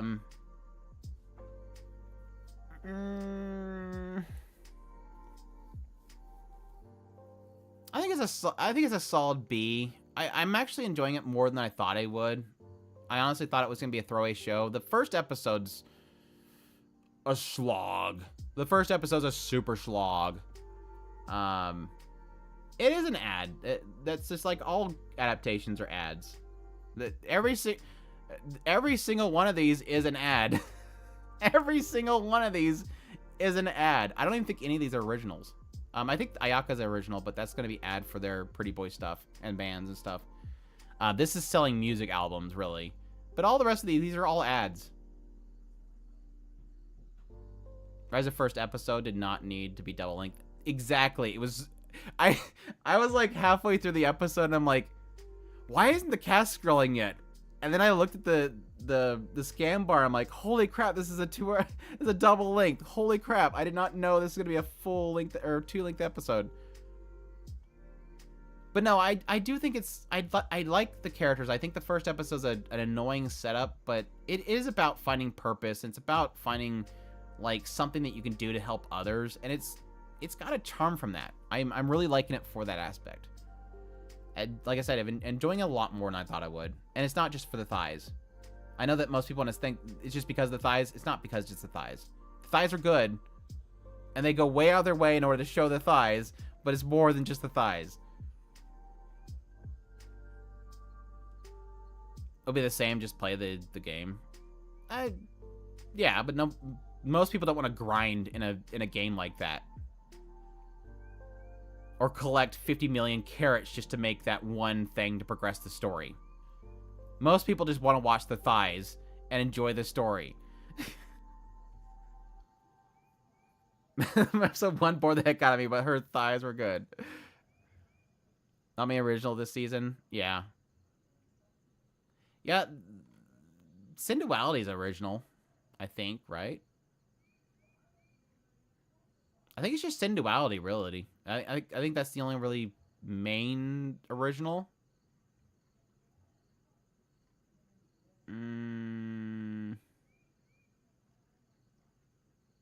Yeah, I think Synduality's... Ayaka might be, but I think Synduality's the only other original. Thighs RS. Thighs do save lives. The thick does save lives. Synduality reminds me of 2001 B-Train movie, Noir. If it's the best thing about an anime is the thighs, something went wrong. No, it's more than the thighs. I'm just making jokes. Don't take it that seriously. Pretty sure it's based on the game. Sinduality or the Ayaka? Rise of the Thighs are godly. They are. Undead murder farce or undead girl murder farce, depending on how you want to tongue twist yourself. I think it's a really solid show. I'm liking it. I was kind of hoping that this episode would have wrapped up this first mystery because I want to see how well they nail the reveal. Because that was my assumption coming into it, was that this was going to be a kind of like an Inspector thing where every few episodes was a story arc of a mystery. And I don't know if the first episode of that mystery was misdirection for me or if it was that obvious that it was the second son. And then the next episode sort of opened the door for it possibly being the creepy daughter. But I think how it nails that reveal and how they wrap up the story and what they do once they do discover who's the actual killer, does it turn into a fight? Because obviously you have the Onis there for the sake of being the muscle. And the maid too. I'll be curious how they kind of wrap things up with each of the mysteries. So I was kind of hoping this episode would have wrapped it up, but we'll see with the next episode if it really nails it. Next episode can really be telling if it's going to be like one way or the other for me in my mind. But so far I like it. I love the chemistry. It's got really good directing too. It's got Kaguya-sama as director.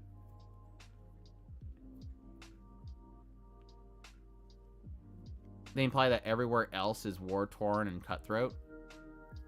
Oh, Sinduality. I was surprised the murder mystery is 3 episodes. Yeah, I was too. I thought it was gonna wrap up last episode. Easy yes for me, loving it so far. Sinduality Noir is new mecha. That's right, they're making a game with it. I forgot about that. That I believe is for new to date viewers for the genres, but it might be a good show. It is a good show. I enjoy it, but I think they made a game out of it. Undead Girl is probably high A, low S. Can't believe a literal head is best girl this season. She doesn't have much of a chest though. That's the only problem. I love that joke. That was great. Make sure to hit him later, but that was a really good joke.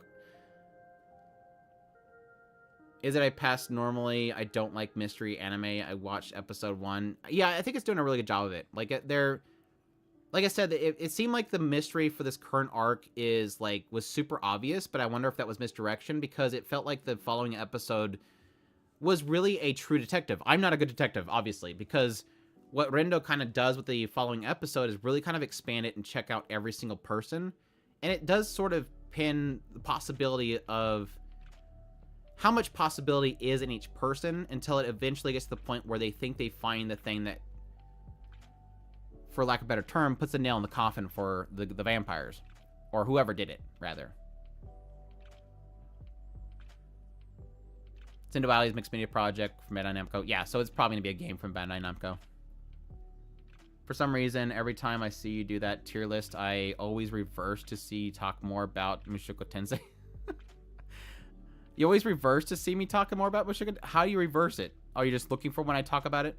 Farskir's still enjoying it, especially because we had expected this to be wrapped up. I hope a lot from this show. That yoke is great? What yoke? I wonder if I'll get half Oni versus vampire fight. I'm assuming so. Because the father pretty much, in this recent episode, the father basically said, I don't want to lose anybody else. And so that's probably going to turn into, you know, I'd rather you not reveal what happened because I don't want to lose any more family.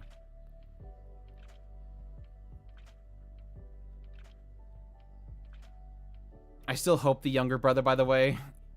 You don't like my idea of it being the daughter? You know she's gonna cackle in the corner. You know it's gonna happen. She's the puppeteer. She's got the little dollhouse. Anyways, Sugar Apple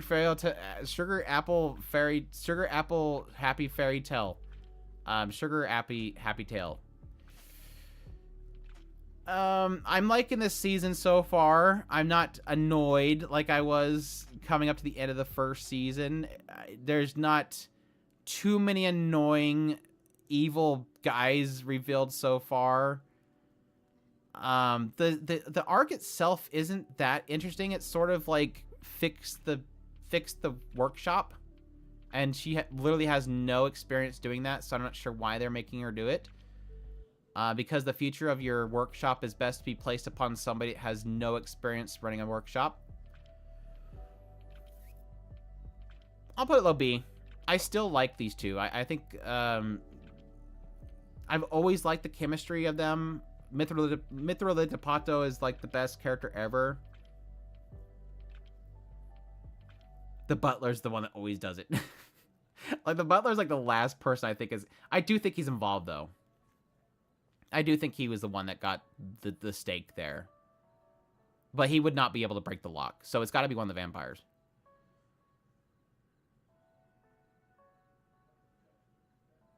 Like I said earlier, no, Jonas so automatically becomes good. Yet. Like I said earlier, too. Yet. Just you wait. He's going to pop up in the next episode. You know it. It broke me with season 1's ending, but having season 2 is good. Yeah, they announced it pretty quickly, so it was good. But now my frustrations with this, my only frustration I've ever had with this series, because I think it looks gorgeous. I love the chemistry of the main cast. Again, Mithra no Pato, because it's Rie Takahashi and it's a cute fairy. The shenanigans that it kind of gets into. My only issue I've ever had with it is I don't like how malicious it is. And yes, a lot of it has to do with Jonas. And how Jonas has to be everywhere she's at. Season 2 so far feels like they're not relying on that too much. So it could be a good season, but we'll see. You took the villains of season 1 personally. Not personally, I just found it comically dumb. It's terrible writing. But it was a really good show. However, season 2 has barely started, so it's hard to tell. Yeah. No, the villains of the first season is not really like a personal offense. I could care less. The issue that it provides is that it's not good writing. It's really easy just to present somebody and they're just a nasty person to the main character, but that's not good writing. Giving them proper development and reason for why they were being so nasty to her would be probably a better option. And they never did that, so... Horimiya, I am completely lost, but I still like the characters. I love the chemistry. It kind of just feels like short stories, because obviously it's skipped stories, just like with Rankin Keen's. But I don't know, like, none of them are like fantastic stories. I like the whole cooking sequence. I thought that was hilarious. Not just Jonas, several characters seem to just be there for the case in hand. Right. They're just kind of thrown there to be in her way. And that's the problem. Every other character is a fodder for her. No, Gatori. I watched the first 2 episodes of the season. I think I'm like 2 episodes behind on it at this point. It's good. It's hasn't been a really great season so far with my first 2 episodes. I think it's a solid high B, or low B, high C, I think, for that one. I don't know. None of it's bad, but at the same time, it's not doing anything that's, like, grabbing me so far. Besides, at the end of every episode, having the Umbrella Girl show up. And I'm getting annoyed by that. There go Stray Dogs.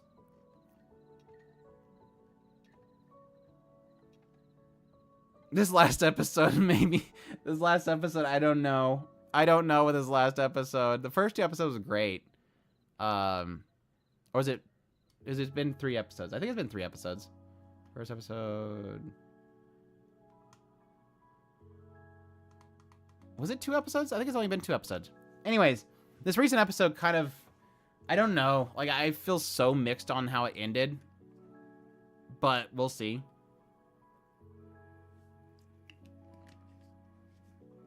But I still love it. No matter how it turns out, I still love it. I love the characters. The writing's fantastic. This is good stuff. Action's great, too. I love the original Horimiya. Have watched the this Lost episode thingy. Do you recommend it? Oh yeah, if you like the original Horimiya, there's no reason not to. It's just like little stories. Some of the stories are less fun and interesting than other ones, but they're still good stories with the characters that you like so much.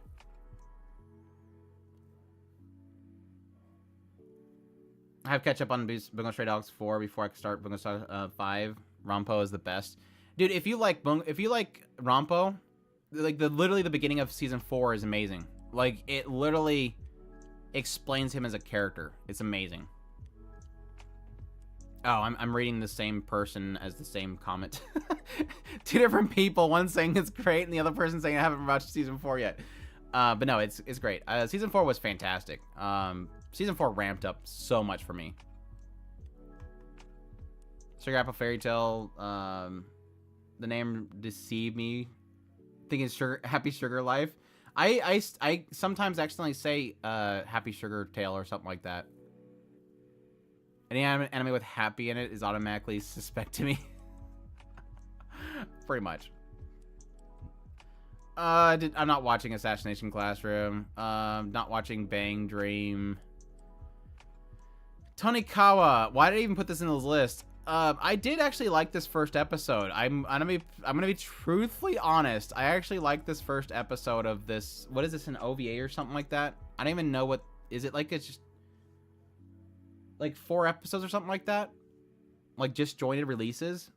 But I seen the first episode and I actually did like it. I think the chemistry that a classroom of kids provides is like 15 times more writing than I think this writer has put into any other side characters of the series.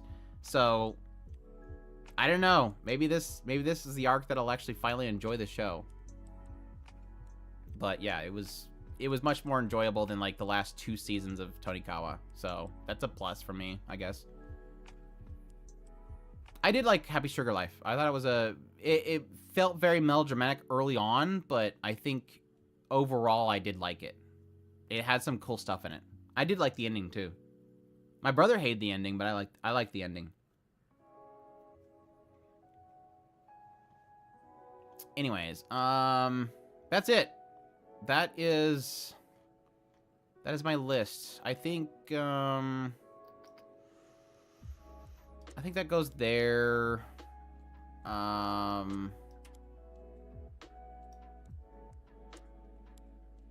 There. So that's the order of those ones. I don't think I want to bump anything up from A to S. I think they're still in good position. I'll probably put Rings, 7 Blades up there. I think these are all good. Yeah, I think the rest is good. I just want to organize these ones up here. What's the second one on the list? I moved them around, so it's Bungo Stray Dogs, Fate Strange Fake, or Fate Strange Fake Steak, like I joke about. Happy Sugar, My Happy Marriage, Helk, and Dark Gathering.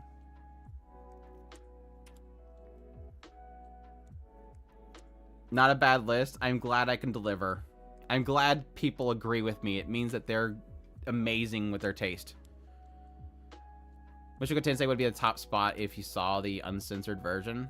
I did watch the uncensored version. Every week I check the uncensored versions. Happy to see someone else watching Sugar Apple Fairy Tale for the season. Yeah, like I said before, I like the chemistry of the main characters. I just have my issues with the villains. That's been my only issue with it ever. Horimiya's side stories stays at a B. Just curious. Yeah. Like I said, it's not really doing anything great. Like I said, I like the cooking segments. I thought a lot of the stuff around the jealousy segment was really cute as well. But nothing really else besides that. So half of High Dive's offerings are AS. Yeah, they're like 2 shows. No, like to be fair, like High Dive has been nailing it with the quality of shows. I mean, they didn't get another this season. They didn't get another like, you know, Ocean of Ko or anything, but they're still swinging for sure. My sugar happy marriage with the vending machine from another world makes me OP. You forgot that makes me OP at the very end. I've been sub with them since Call of the Night. Dude, when they were doing Call of the Night and stuff, they were going crazy. Like, they were pulling a lot of the good shows. Made in Abyss, Call of the Night. Last year, was it last year? Or was it the previous year? They were going crazy. They were going ham. And then they kind of went quiet for a little bit, and then they grabbed Oshinoko. And seems like they're going quiet again. Now, things like Heretical Last Boss is technically a part of one of the new big deals they're doing with like a TV broadcaster to do like anything that they produce, they're going to be grabbing. So it looks like they're still swinging. Some villains are just bad people. Not everyone can be a masterpiece in writing. Like, not good. Yeah, but I'm not going to enjoy it. I mean, a writer could be bad at villain writing, but it doesn't make me want to enjoy the story. I mean, we can acknowledge that, right? So far, the only censorship in Mushoku Tensei was episode 0. Right, yes. There was, like, Muse Asia got a censored episode last week, but nobody else. Next episode, I'm very curious if they'll censor. Because there's obviously a certain scene. If not for one reason, but for another. So, it's only a matter of time. Speaking of Oshinoko, due to the other YouTubers, I might get up to the manga because they're spoiling stuff. Oh, I'm like annoyed at how much stuff I'm having to dodge on Oshinoko right now. Viston, thanks for the super chat, man. Would you forgive me because I dropped Oshinoko? Yeah, I mean, that's fine.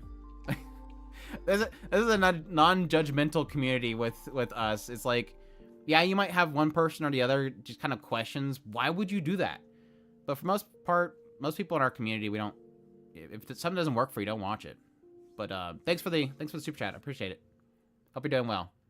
At least you're a fan, I'm assuming you're a fan of Onimai, then that just makes you a easy pass for everything. So somebody stepped on the grab everything in sight policy. Oh, stepped up on it. Yeah, I'm curious how long it's gonna last, and that's why I kind of hope that High Dive, if anything, will just try to stay relevant as long as possible, because I do know that eventually Crunchyroll is going to step back on licensing everything, and so there does need to be somebody there that can grab the stuff that doesn't get picked up. Esther is looking amazing, but my favorite's My Happy Marriage. Yeah, it's super good. It's easily the most beautiful show of the season. Partly to blame because I love retweeting all the Oshinoko memes. I don't frequent Twitter too much. I try to browse it every now and then, but I'm not a big Twitter person. Not just YouTube, the Oshinoko spoilers on Twitter are chest deep. Yeah, and that's why I kind of like, anytime I see any semblance of like a thumbnail or something like that being too spoilery, I just kind of block the channel and stuff. Drop whatever you want. It's your free time. Watch whatever makes you happy, entertain. Exactly. Like I said, I think even with, especially for our community, with Otaku Spirit, our Discord, it's in the description if you're not already in part of the Discord.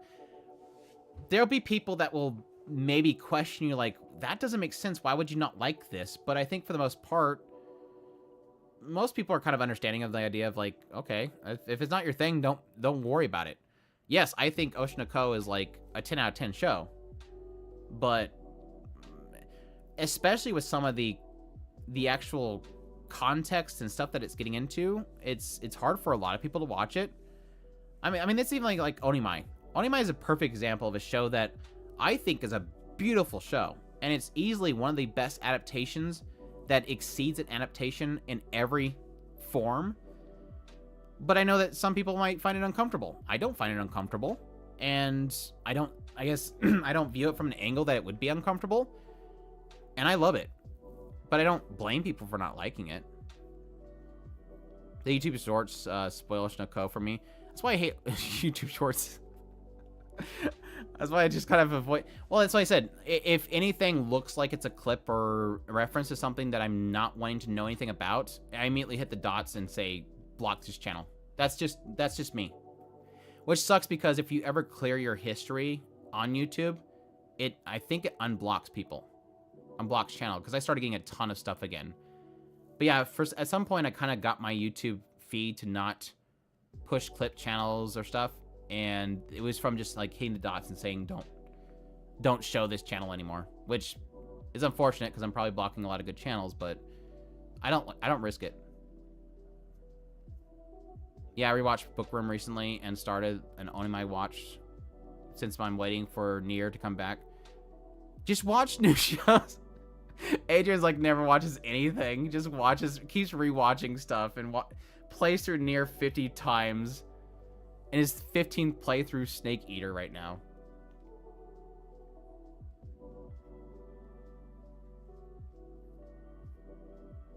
But no, I think right now my biggest issue with the anime community is Oshinoko for sure. I literally... I'm happy the idea that people are super excited over a series, but it becomes really annoying when the filters get turned off. Like, they just cannot help themselves but have to be the person that speaks up and says something about something, fully acknowledging that 99% of the people that hear them speak have not seen it yet. I mean, especially with leaked chapters, from what I understood, Oshinoko got leaked or something like that. Especially with that, speaking up on that stuff is like literally 99.99% of the people that that are waiting on it don't know what you're talking about, and you're spoiling everything. It leaks every week, so this is not a new occurrence.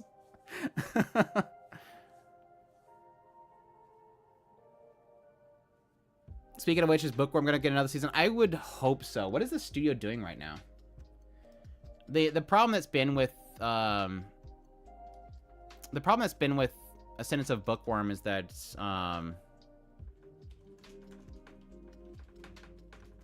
my assumption is that the studio's been doing something else. From what I understand, the Ascendance of Bookworm has been really good for the studio, but as per usual, it's not the studio that makes the decision. So no matter how positive it is for them, it's up to the producers. Let's see, what are they working on? They did Revengers and what is this one? A Sign of Affection?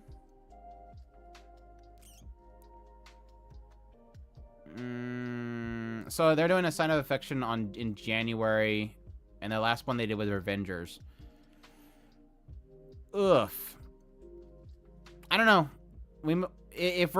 If we go by history's sake, we should hopefully get an announcement for sometime late next year. But nothing at least until spring, which sucks. But yeah, like I said, from what I understood, it's been very well for the studio. It's been very well received by the studio. It's just, again, it's not the studio that makes the decision.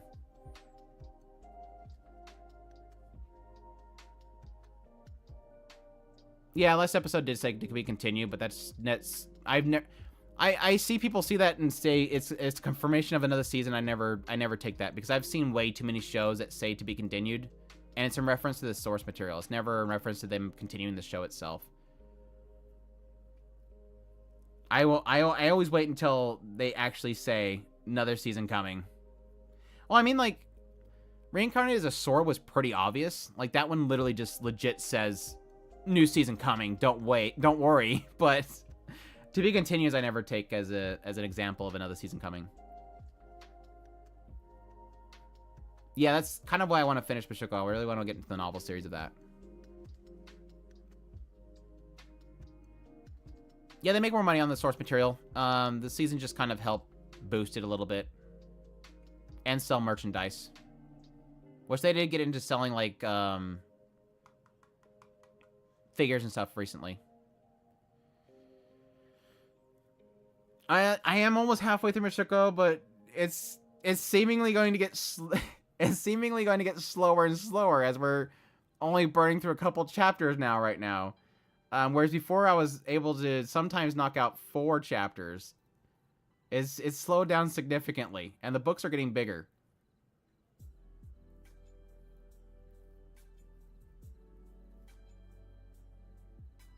Isn't the second season of Goblin Slayer like fall?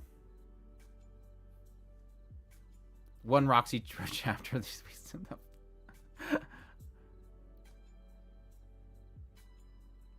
Penny Stocky took 12 years to get second season, and it took them buying the property. Let's be perfectly clear. It's not just them taking 12 years. It literally took all the staff breaking off, getting enough money so they could buy the property. That's a massive feat. Just keep the Mystical Mondays as you wish. Keep it 2 chapters as norm. It's natural because of the content. Yeah, I'm not gonna push myself anymore. These recent 2 chapters have only been this long because, or these recent 2 Mystical Mondays have only been this long because 1 chapter wasn't enough for an episode, and then the other chapter ended up being really long.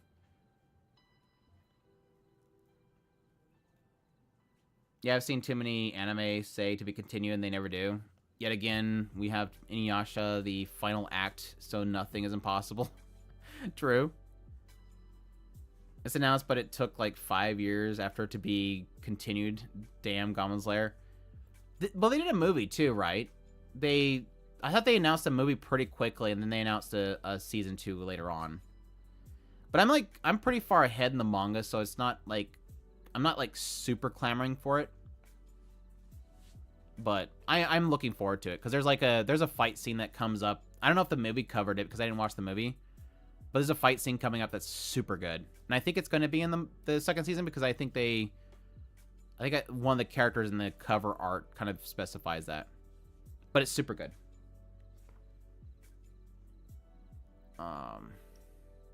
No, I don't want to do that. Go back. I'm sorry. You guys seeing Roxy's butt. Roxy's butt's behind Roxy. Because she's like right there. Where's she at? Yeah, she's still right there. So you guys get to see Roxy's butt. See if YouTube gets mad at me. It's like one of my favorite arts. I really love it.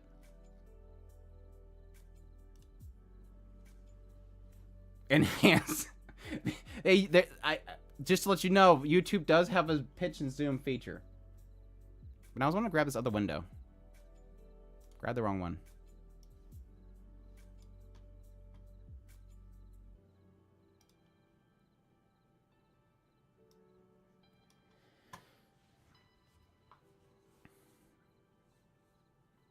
Goblin Slayer Season 2 is listed as 2023, so it should be a fall.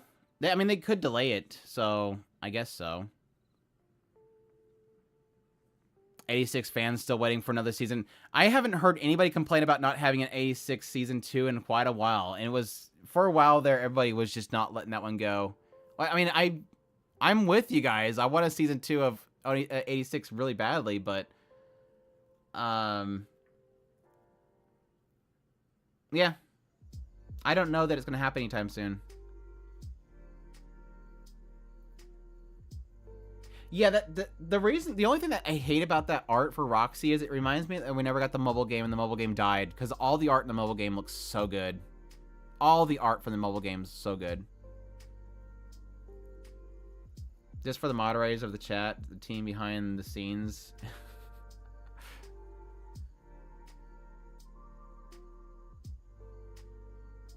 And I hope people will line up for the spoilers. I'll second 86. My second favorite anime is behind Mushoku Tensei. We're just happy that A1 Pictures puts out an anime before it without delays. Wait, the least we can ask for is a completed show, not just getting 86 to come back.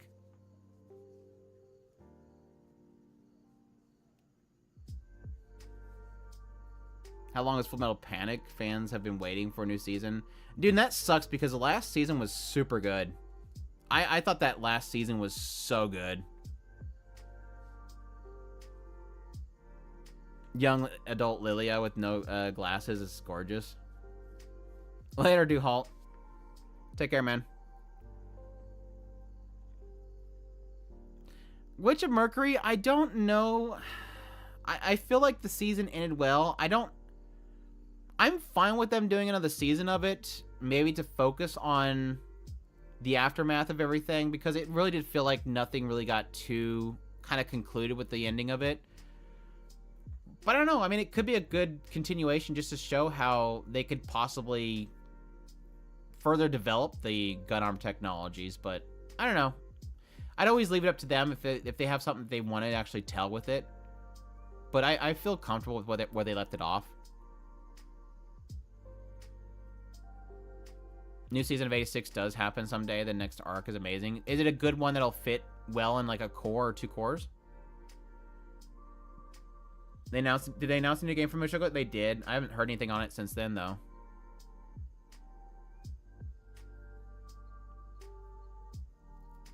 I kind of been avoiding looking into anything on it because I was afraid it might be related to something else. Like spoiler related. I just wait until Adrian and Earthly or somebody tells me, yeah, it's good, you can look at the game. Until then, I don't touch anything around it. What is my happy marriage about, and is it worth watching it? Can you tell me without spoiling anything important? I like the slice of life kind of series, by the way.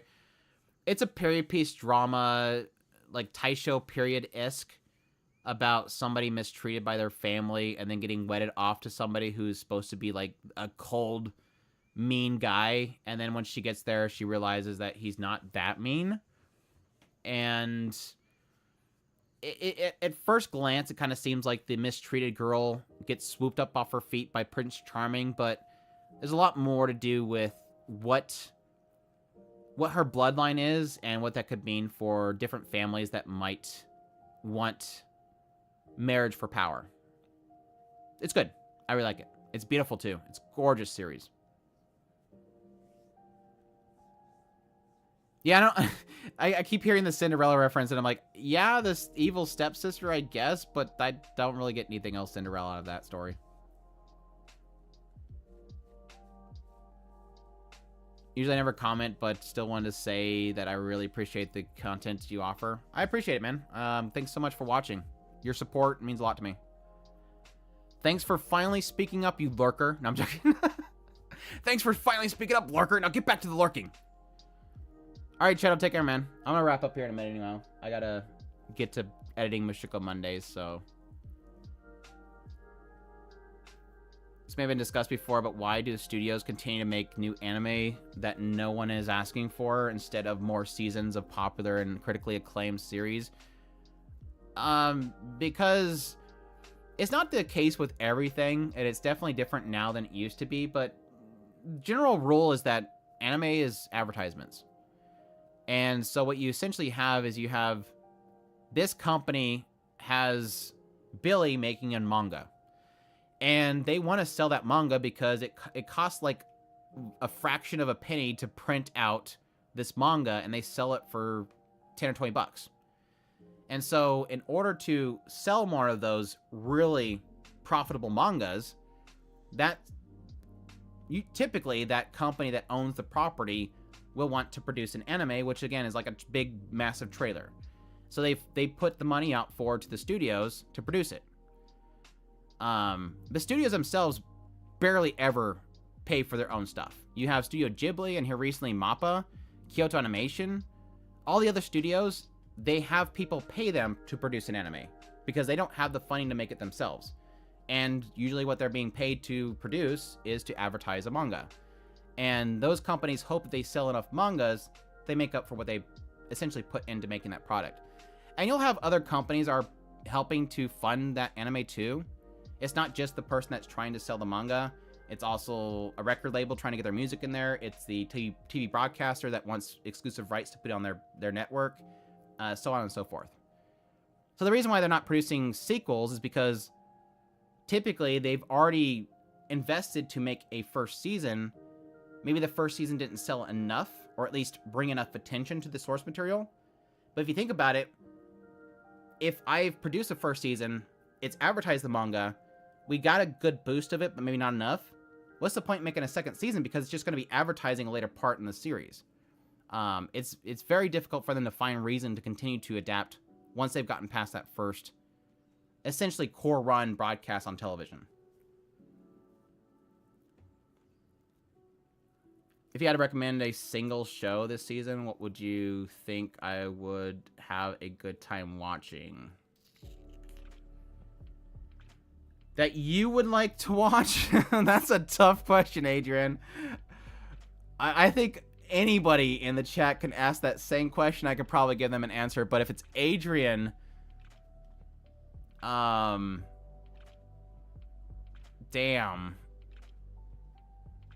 if you're just looking like for a fun show, I'd probably say Helk. If you're looking for a twisted show, Dark Gathering. If you're looking for something dark and eerie and kind of morbid. But I've always recommended you checking out Bungo Stray Dogs, Adrian. I think overall you'd love Bungo Stray Dogs, this series.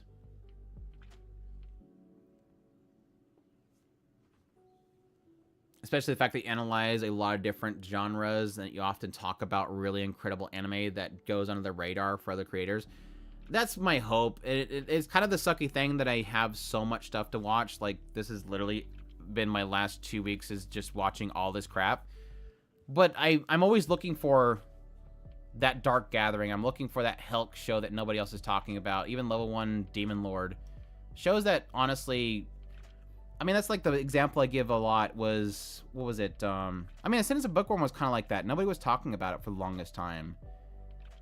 There was also another show here recently that... Oh, Ocean of Ko, nobody was talking about. And that was kind of a series that I was heavy on early on. It didn't make sense that nobody was talking about it because it was the Kaguya-sama Love is War writer. But every now and then you get things like Mercstoria that has like these really crazy cool episodes that I think most people are going to overlook. But then people knowing about it I think is important. I'm friends, I must admit that it's quite rare to have creators who talk about anything other than mainstream anime. And that's partly because when I do talk about like the big shonens, nobody cares about my videos. Like, I've tried to get into like the Demon Slayer group. I've tried to get into a lot of the big shonens, but nobody watched my videos. So I know my community. Like, my community is not looking for that kind of stuff. My community is looking for the weird stuff. My subbers are weird. You all are weird. None of you like Demon Slayer and big mainstream shows. But I appreciate it. I thank you for the kind words, though. I'm glad that comes across, I guess. Reminds me of Tomino, the creator of Gundam, when he was hated for 25 minutes toy commercials. Hated it has 25-minute toy commercials. That's pretty much what Gundam is. It's Gunpla commercials. I mean, let's be perfectly honest. It's Gunpla commercials with deep character conflicts. There are some great videos on why there's so much anime on this channel. There's some videos on why there's much anime on this channel. I make videos on what... I'm confused. Today's new anime, maybe tomorrow's classic. True. I mean, there's a lot of arguments being made that as I'm watching through series, I'm always kind of looking for possibly that being that one that will be the next, like, not like an Evangelion or something like that, but a series that it's hard when you're watching so many shows every season that you're going to find that one that you think, 10 years now, will people look back and go, yeah, that if you're looking for a cool show to watch that show that aired in 2023. It's easy for us to look back in the 90s and say a whole bunch of shows that were like the big classics back then. But to be able to say confidently that something that's airing currently will be a big classic in the future, it's a hard sell. And I have a very few select shows that I think would actually hit that. Like me personally, I can say things like Shogun Roku and stuff like that would be a show that in 10 years I'd probably still recommend. But yeah, some other shows, like, I don't know that I will say in the future that Zom 100 is a great show. It could be. My job is a clear example of an ad because the series begins after the anime ends. Really? So it's a prequel story? I did not know that. Gohan is cute girls, character designs, and chief animation director of Liquid Sequoia. Makes sense. That show's gorgeous. It's like through and through is a gorgeous show. It just needs more guns. Yes, it needs more guns. Johanna needs more guns. They did technically have a gun scene at the beginning of the recent episode, so there you go. A lot of good shows are going out of of streaming services, and Blu-rays are no longer available, like Monster Musume. Ecchi shows like I Can't Play H. Do you have any idea why? Sekirei is $400. Oof. The biggest problem right now with Blu-rays is there are groups that will eventually pick them up. But yes, the big problem right now is that you have the major platform that is licensing everything doesn't want you to buy Blu-rays. it's much cheaper. Crunchyroll as a service is a streaming service. They don't want you to buy Blu-rays. They want you to sub to their channel, forget that you're subbed to Crunchyroll, and keep subbing every month. It's free revenue to them, no matter what. Whether you stream something or not, they don't care. They just want you to keep subbed. And the way to get you subbed is that you want to watch that show. They don't want you to buy a Blu-ray. That's like Netflix. How often does Netflix sell a Blu-ray of their show? They are a streaming service. They want you to stream and be subbed to their channel. The problem is that before you had a lot of groups like Sentai Filmworks with High Dive, you had Crunchyroll was technically competing with Funimation. Funimation was expanding their offerings by making Blu-rays available. Now that it's all under Crunchyroll's umbrella, they don't need to worry about offering Blu-rays as another service. So, as Crunchyroll gets bigger, the less likely you're going to get Blu-rays of anything.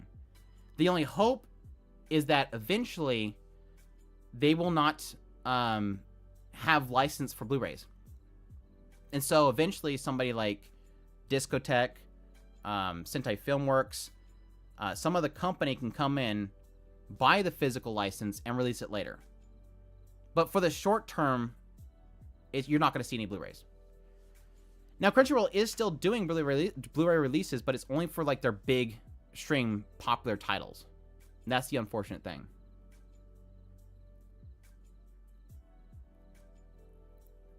Yeah, Sentai has done, I think they have done Netflix releases. That's true.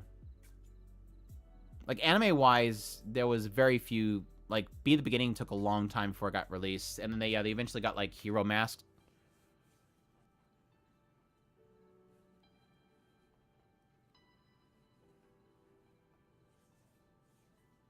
I rewatched Kiss Exist. Thanks for the input.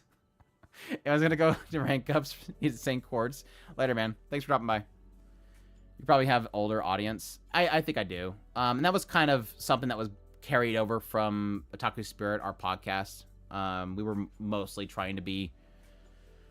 Not that we were trying to be serious, but I think we were just not being overly goofy. And I think that rambunctious self needs to be there for capturing a younger audience.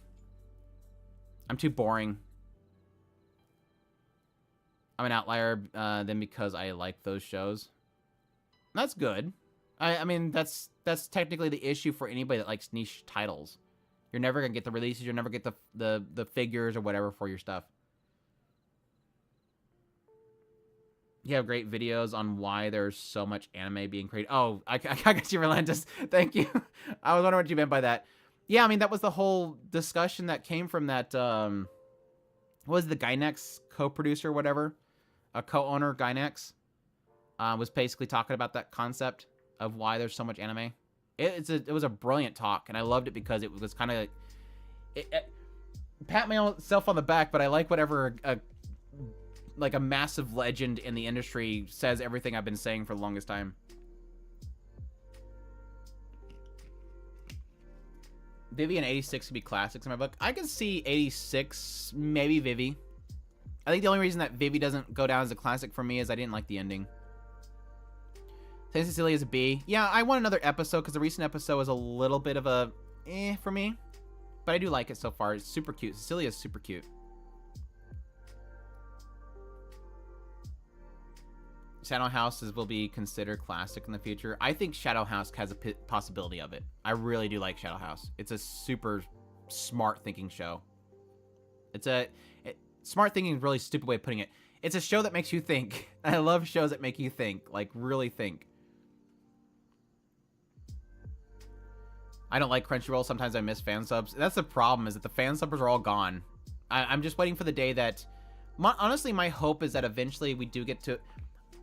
My hope right now, because I do have this perspective that eventually Crunchyroll is going to stop licensing everything. Mark my word, within 2 years, High Dive might stop. I don't know how, but they might go away. I don't want it to happen, by the way. I don't want it to happen. I think Ocean Co was a nice boost, which has me hoping that High Dive will stick around. But if High Dive ever disappears, what will immediately happen is that Crunchyroll is going to dial back what they license. And we're going to see a lot of the shows that aren't the big heavy hitters are not going to get licensed. So I hope before that happens that we get auto-translating technology done. We so badly need auto-translating technology. Something that you can apply it to a show. It will pick up all the dialogue. It will translate it in a way that makes sense. Use AI, chat GPT or something like that to translate it properly. And then throw up subtitles. And it knows how to time it and everything. Badly need that before. Unfortunately, like I said, eventually Crunchyroll is going to stop licensing everything. The reason why I'd say they're going to stop licensing everything is because I think right now, some of these seasons, Crunchyroll is literally paying more per episode per week than they're getting in subs. That could change. They could start getting more subs that offsets that. But they're literally paying so much into licenses that they're not making money. And Crunchyroll is a debt company. I know people like to say Crunchyroll is a $1 billion company. It's not a $1 billion company. They're a debt company. They're a $1 billion debt company. And they have to make that money back sooner or later. And the best way to make that money back fast is to cut back how much you spend while still having those subs come in. So I'm assuming that eventually that'll come. Sorry, long tangent. I've started to increase my Blu-ray DVD collection. I enjoy physical stuff. I did that for a while. You can't see it anymore, but it's like this up here is a shelf. People can't see my shelves anymore. I used to be off my shelves on my videos. Until I stopped liking... Every time I go back and I watch my old videos, I hate it because I'm like this. Oh, I bumped my... Oh, I can't go down any further. I'm like this. That's literally my old videos. I'm like down here like this. I hate watching my old videos. I did that for a reason so that it would be more higher perspective shot. And you can see the stuff and I can get like large graphics over here. But now I look back, I hate them. I hate those old videos. Even though I don't like being up close to camera like this, I do like this better. But no, I did like the fact that I could see all the Blu-rays and stuff in the video. Eventually I'll do a collection walkthrough.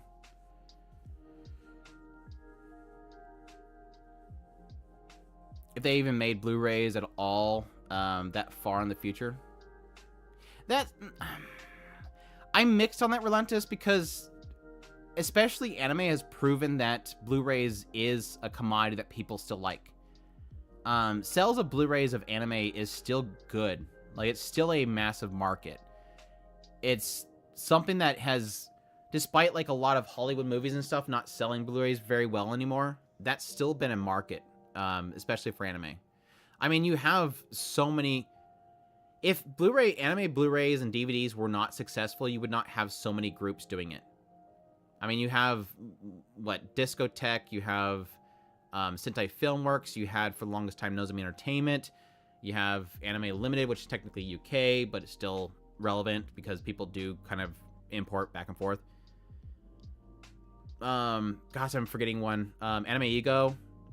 There's a lot of companies doing Blu-rays of anime, so it's obviously profitable. It's obviously something that people buy a lot of. Sentai was also doing Crunchyroll releases before Sony bought it. They pretty much cut off the moment that they bought them out. They were still kind of playing nice with each other, but yeah, it's mostly been kind of cut off from them.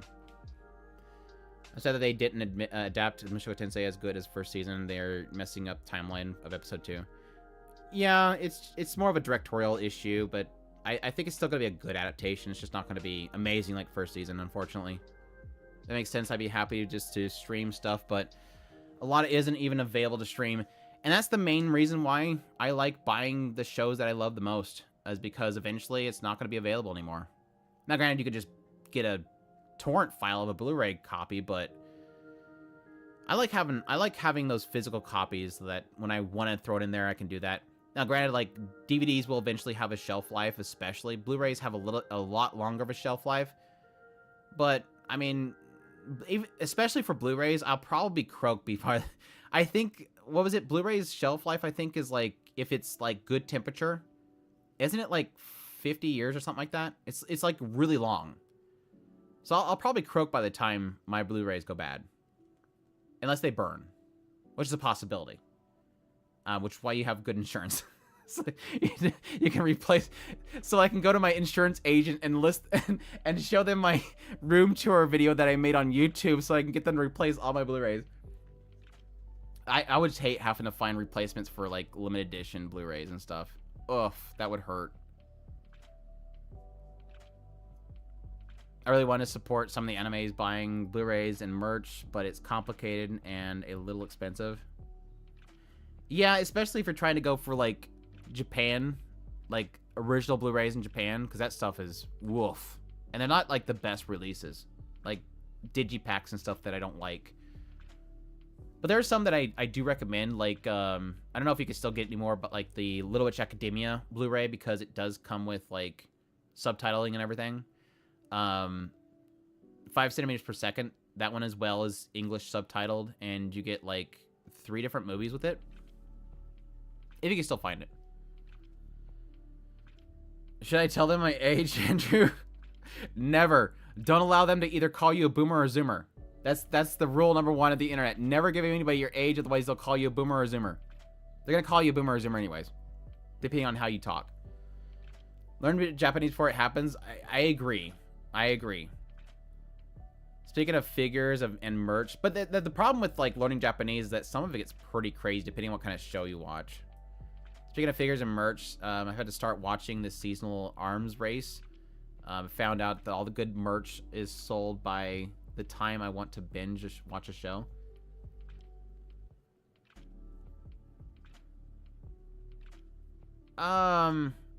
Best option for you there, if I'm reading you right, is to check secondhand stores in Japan, like Mandarake. Mandarake is a really good source for finding like after it's been sold, and then somebody sells it to Mandarake. You can get it really cheap, even though like it's just the box has got a dent. Like they cut down the price of a figure if the box has a dent. Not the figure, the box has a dent.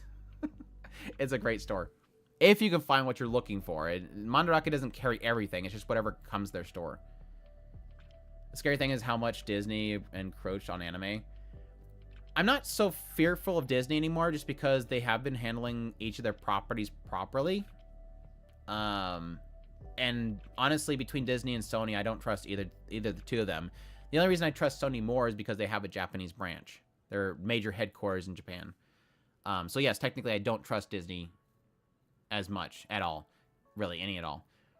But they have been handling their properties fine. Like, Summertime Render was fine. Bleach has been fine. And I don't necessarily see them sticking with it very long, because they are dialing back what they're paying into right now. Yes, Disney still has a lot of money.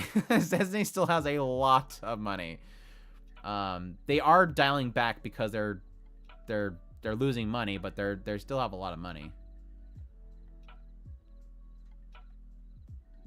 Anime Ego is still kicking around in the US. Yeah, what they're doing. What's the new one they're doing? They have another Kickstarter they're gonna start up here soon. I forget what it was for. He pretty much, Anime Ego pops up like every, was it, oh, I think it was one of the Macross. He's doing one of the Macrosses. Like every year he pops up and he has a new thing he wants to sell.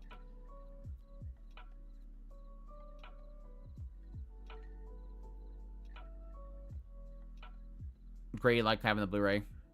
There's nothing better than being able to pop in a Blu-ray and just whenever you want to watch it. Especially if like the internet goes down. I have plenty of entertainment if the internet goes down. Well, that's why we say when there's like the concern about things like Crunchyroll, Sony buying up everything, anime, Disney getting involved. What is the immediate thing that I always say? Well, we'll see how long it lasts. If suddenly out of nowhere Crunchyroll starts making demands of Japan, if you want your shows to be aired worldwide on our streaming platform, you have to clean up the naughty stuff. We don't want no ecchi, nothing. And then it starts ruining it like PlayStation ruined gaming out of Japan. What I always say, I got a nice backlog to work with. This is my prepper setup. Is all my anime and light novels is my prepper setup. I will have content to go with in the future. As long as Sony and Crunchyroll doesn't buy YouTube, I will be here to make content. It just won't be news shows.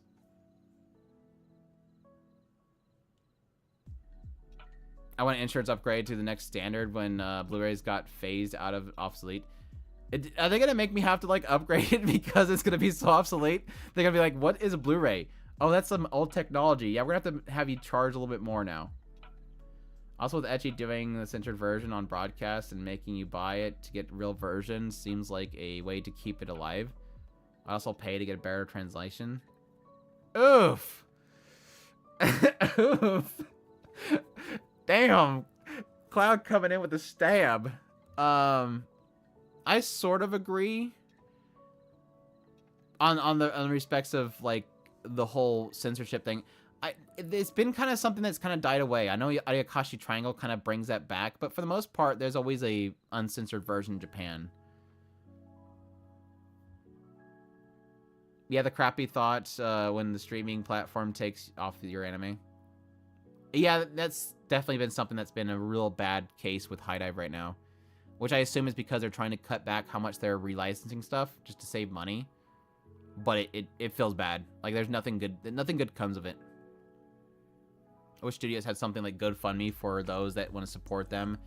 Find it more convenient to pirate content so you don't have to deal with physical media and services. My big hope is that I want all the studios, it wouldn't be the studios because the studios don't have the collateral to do it for the most part. I mean, MAPPA could possibly spearhead it. My longest time hope that I've been pushing is that I want some point in which producers or studios or somebody comes together, each one of them pitches in a little bit, makes a company. All the studios, all the producers, everybody comes together and makes a company. This company will have servers, they will have programmers, they will have software engineers, they will have licensors, they will have translators, they will have legal department, because you're going to need a legal department. All of these in one company. Everybody pays into it, and you hire a staff that does everything that essentially what Crunchyroll, HIDIVE, and all of them do. The reason why all these producers sell their license to Crunchyroll is because they get money for it, and they don't have to handle all the stuff that everybody else handles. Again, legal restrictions, licensing, translation, all that kind of stuff. If they can all come together and make one company that's streaming out of Japan, that is essentially a Crunchyroll, is essentially a Netflix, then they can handle the subs. And then we sub to them, and it goes straight to the companies. It goes straight to the producers. It goes straight to the studios and everybody. I don't think that's ever going to happen, but it would at least remove that middleman. So everybody, no matter what nation you're in, you sub to them, you go to their service, you stream from them, you get one product. You don't have to worry about where it goes to. And I think, really honestly, the MAPPA CEO, with his recent conversation about Chainsaw Man and how successful it was, even though that was the big headline, was that Chainsaw Man was successful. What was in that whole message was that there was one question where they asked, what is your biggest fear? Because they just got done talking about how they paid into buying Chainsaw Man property. They funded the animation of it itself. They 100% funded it. They made their money back. And what it sort of taught him was all the things that are involved in producing your own anime, funding your own anime, and all the legalities that come behind that, licensing it out, and all that kind of stuff. In the end of this whole conversation, the one question that was asked was, what was your biggest fear? And he said, my biggest fear is the streaming services. That's what he's afraid of. The reason why he was so bummed out about Chainsaw Man and its success is that he wanted to sell it more. He wanted to sell more copies. It was successful. He made all of his money back. He wanted to sell more because he wants the fans that buy the Blu-rays to keep them going. That's their fans. He didn't want Crunchyroll to keep them running. He didn't want what Crunchyroll is paying for their license to keep them running, because he knows what I said earlier. He knows eventually they're not going to pay as much. Eventually, we're going to get Chainsaw Man Season 2, and we're going to go to Crunchyroll and say, you ready to pay a bunch of money for this again? And Crunchyroll is going to go, no, we're not going to pay that much that we did last time, because I'm sure they pay them probably $600,000 to $800,000 an episode. Next time, when they go to Season 2, Crunchyroll's probably going to go, yeah, we'll give you $300,000. That's what he's afraid of. He's afraid of relying on Crunchyroll to have made them 100% investment successful. Which gives me a sign that people like him, as a producer, wants to have that control, wants to be the provider of that content, and not rely on streaming services. Because the market of anime has become 50% licensing, which isn't a good thing because it's not sustainable. When you look at the pie chart of animes as an industry success, it is 50% licensing overseas. And that's not sustainable because what does that do? It makes all these studios and producers reliant on 50% of their money coming from overseas, from somebody else's company, which means it's not their company, which they have no control over. It's not a good way of running a company. You can't have 50% of your success based on another company still being around. Because one day, Crunchyroll could disappear. And then they're screwed. That's why he was so adamant about people buying the Blu-rays and Chainsaw Man selling a bunch. Is because he wanted the fans to support them. That was the whole point behind that that whole interview. That was the point. And nobody's seen it. Everybody's seen Chainsaw Man didn't sell insanely. That's all everybody cared about. Sorry, again, another tangent.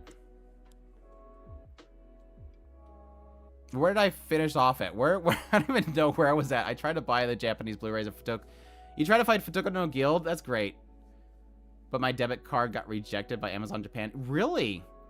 I've never had a problem with Amazon JP. That sucks. Because that would be a great... I mean, eventually... Yeah, it's great to support them on that, but yeah, eventually High Dive will have that. I don't doubt that they would sell the uncensored version of that one. I might have to buy White Album again. Yeah, Sony censored has been nuts. Weird that Nintendo is less censor happy. Sony censoring cigarettes, candies. Lisa M Game reminded me of 4Kids. Yeah, the big straw on the camel's back for me with PlayStation as a brand. I'm not really talking about Sony as a company, but PlayStation as a brand is how they basically killed the Sengoku Kagura franchise. When that interview came out from him, it was like, wow. Yeah, it makes me not want to buy PlayStation anymore. Like, I'd rather... Like, Nintendo has been less censorship than PlayStation lately, which is just so mind-boggling. Or comes crashing down if a zombie apocalypse and Andrew is chilling in a video watching backlog of anime. I'll be in here watching interspecies reviewers while the world's burning. I'm literally Rudy as like everybody else is mourning the death of the world, and I'm in here watching inappropriate stuff. When I saw the first episode, first intercept of Ayakashi Triangle, I dropped the anime. I did too. I'm just gonna wait for the Blu-rays, Blu-ray version of it.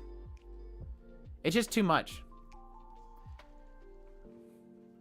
Hey, one company still like Google? No. No. Just no. I have too much stuff relied on YouTube. I don't need that reliant on YouTube and Google and Alphabet. Fun story about a prepper setup. I dealt with Hurricane about a year ago now.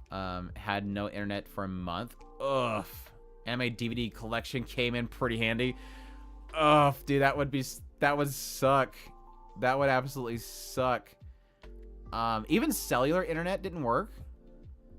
Did the towers go down? Or you just looking for, you talk about like broadband. That would suck though.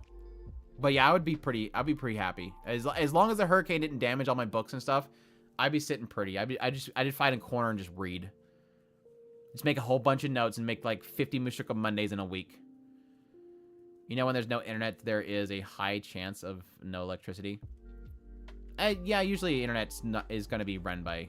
I mean, unless you have like certain types of fiber and stuff, it's going to be run by electricity. I agree with the Japan studios getting together, but I thought the same for manga, but a lot of companies have been bringing their crappy monetization over, though streaming seems like it could work. So our only real example of this in practice, Cloud, is Daisuki.net. Daisuki.net was an attempt by several companies to make a streaming service. It wasn't successful. I think mainly because they did not go with an actual paid service. They basically had everybody, if I remember correctly, they had everybody on ads. And the problem with that is that all the ads were the same thing. It was just mostly Gunpla. So it was mostly Sunrise. It was mostly Sunrise and Gundam paying into all the advertisement. Of course, technically, it was where Iron Blood Orphans was first airing. So they tried to do it once. I just don't think that they didn't have a stable platform. Daisuke.net was not a good platform. It just wasn't coded well. I think if it did have a proper subscription and offerings, and yes, if everybody was involved, if January came around and you all went to Crunchyroll and you're like, when is Crunchyroll going to announce who they're streaming? What if scenario? What if suddenly you realize Crunchyroll doesn't have anything for the winter season? And then you look online and you come to find out there is this nihonstreaming.com that has everything of the coming season. You for sure gonna drop some credit card on that sucker. This is my place. It's all right here. Every show, simulcast, no censorship, same broadcast as in Japan. Oh, everybody would be signed up for that. Daisuke was like 3 shows in a season. It was poorly coded, and there was no way to get around the ads. It was a nice try, but it wasn't quite what I was kind of looking for.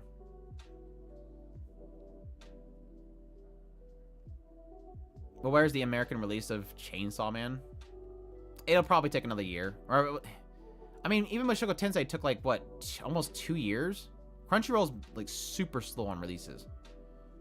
I'm surprised Chainsaw Man's not getting like a quick release though. I'm very surprised by that. Just like Bocchi the Rock. I'm very surprised that Bocchi Rock doesn't get a quick release. But there is technically sometimes, I don't know if this is the case with Chainsaw Man, just speculation here. There is sometimes where a lot of these companies, like would be in the case with MAPPA. MAPPA owned the property of Chainsaw Man. They'll put it in the contract sometimes that they cannot release a Blu-ray for such and such time. Like there is sometimes Crunchyroll is actually restricted from releasing a Blu-ray version of the anime that they are streaming, even if they have the physical license, because the original Japanese releasers and ownerships of the property, they want international releases to be delayed. Why? Because they're selling the same thing in Japan for 3 times as much. Chainsaw Man released in Japan was way too expensive. So they don't want America to release a Blu-ray of it, because then Japan's going to import our version over to them. Shoot, they would love to buy a copy of Crunchyroll's Chainsaw Man, because it's going to be not even half the cost. Probably a quarter of the cost is going to be to buy it from them. Aniplex gets around this because Aniplex in the US still sells things for the cost of Japan. So they do a really quick release sometimes.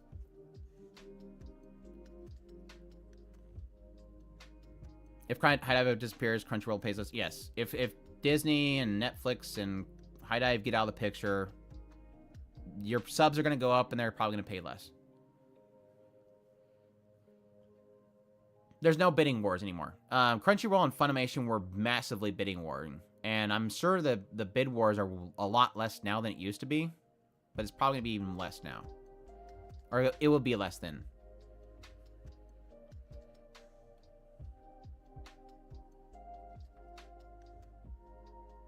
Fight Sony roll, support HIDIVE. I really do. I do criticize HIDIVE when they have issues. I made a whole video that says, HIDIVE, we need to talk. I told them they needed to bank on this whole situation with Oshinoko and just basically make customers for life. They had the opportunity to make customers for life. But I do support HIDIVE because I want that competition. But I'll still criticize them when I need to. Even though they never talk to me, even though I email them all the time and they never want to talk to me, I wanted to do partnerships with them for a long time. I wanted to advertise them for a long time, but they don't give me the time of day.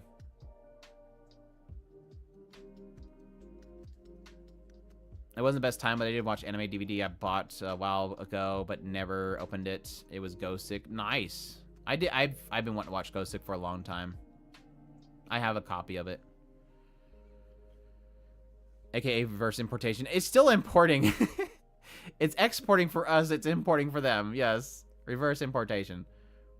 That's interesting. I didn't know that they tried streaming from Japan once. Maybe could market it with a good translation and lesser censorship and uncensored having to be watched on the website. Yeah, like I said, I think it more so needs them all involved, because they all need to be involved because it's going to cost a lot. And it takes an investment to make some people don't realize how much streaming service costs. That's like when I was saying earlier that Crunchyroll is eventually going to stop licensing everything.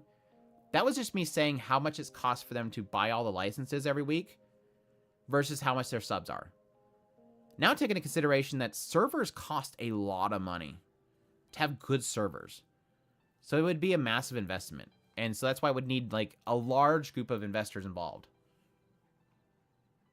Which sucks because that means that Aniplex is not going to be involved. Sony's not going to be involved. So they're going to have one of the big dogs out of the picture. But there's still plenty of other companies that would be wanting to be involved. To bypass apps restrictions on nudity and things like that. Yeah. US Blu-rays always come out worse in video quality compared to Japanese versions. But it matters only to video files. Yeah, that's kind of why. That's the only reason why I don't. When I had disposable income, let me be perfectly clear. When I had disposable income, I was fine with buying Aniplex releases because they were technically, for the most part, masters from Japan. You paid for 2 episodes on a disc. When you buy from Sentai Filmworks, Funimation, you're buying 9 to 10 episodes, sometimes 12 episodes on one Blu-ray disc. There's some compression happening. There is some compression happening. So that was the only reason why I didn't mind buying, like, the Monogatari series. I was fine paying that much for it because it's good quality. Like, those Blu-rays were good quality. That's why when they did Mushoku Tensei, I was like, please do, like, a 2 per disc version of that. But sadly, Aniplex didn't do a release of it. Crunchyroll did.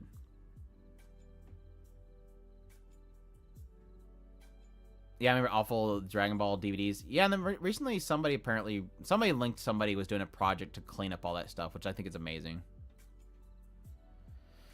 Anyways, I'm going to call it a night. I need to get to work on Mushoku Monday, so I'm going to call it a night. I appreciate everybody for dropping by here. Again, thanks Viston and Earthly for the super chats. I really appreciate you guys' support. It was a lot of fun.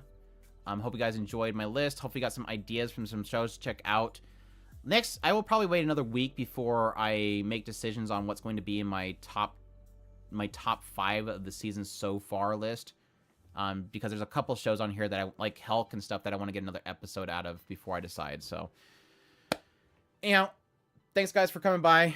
Bring your tissues for the next Mushoku Tensei. I appreciate you guys. Y'all take care.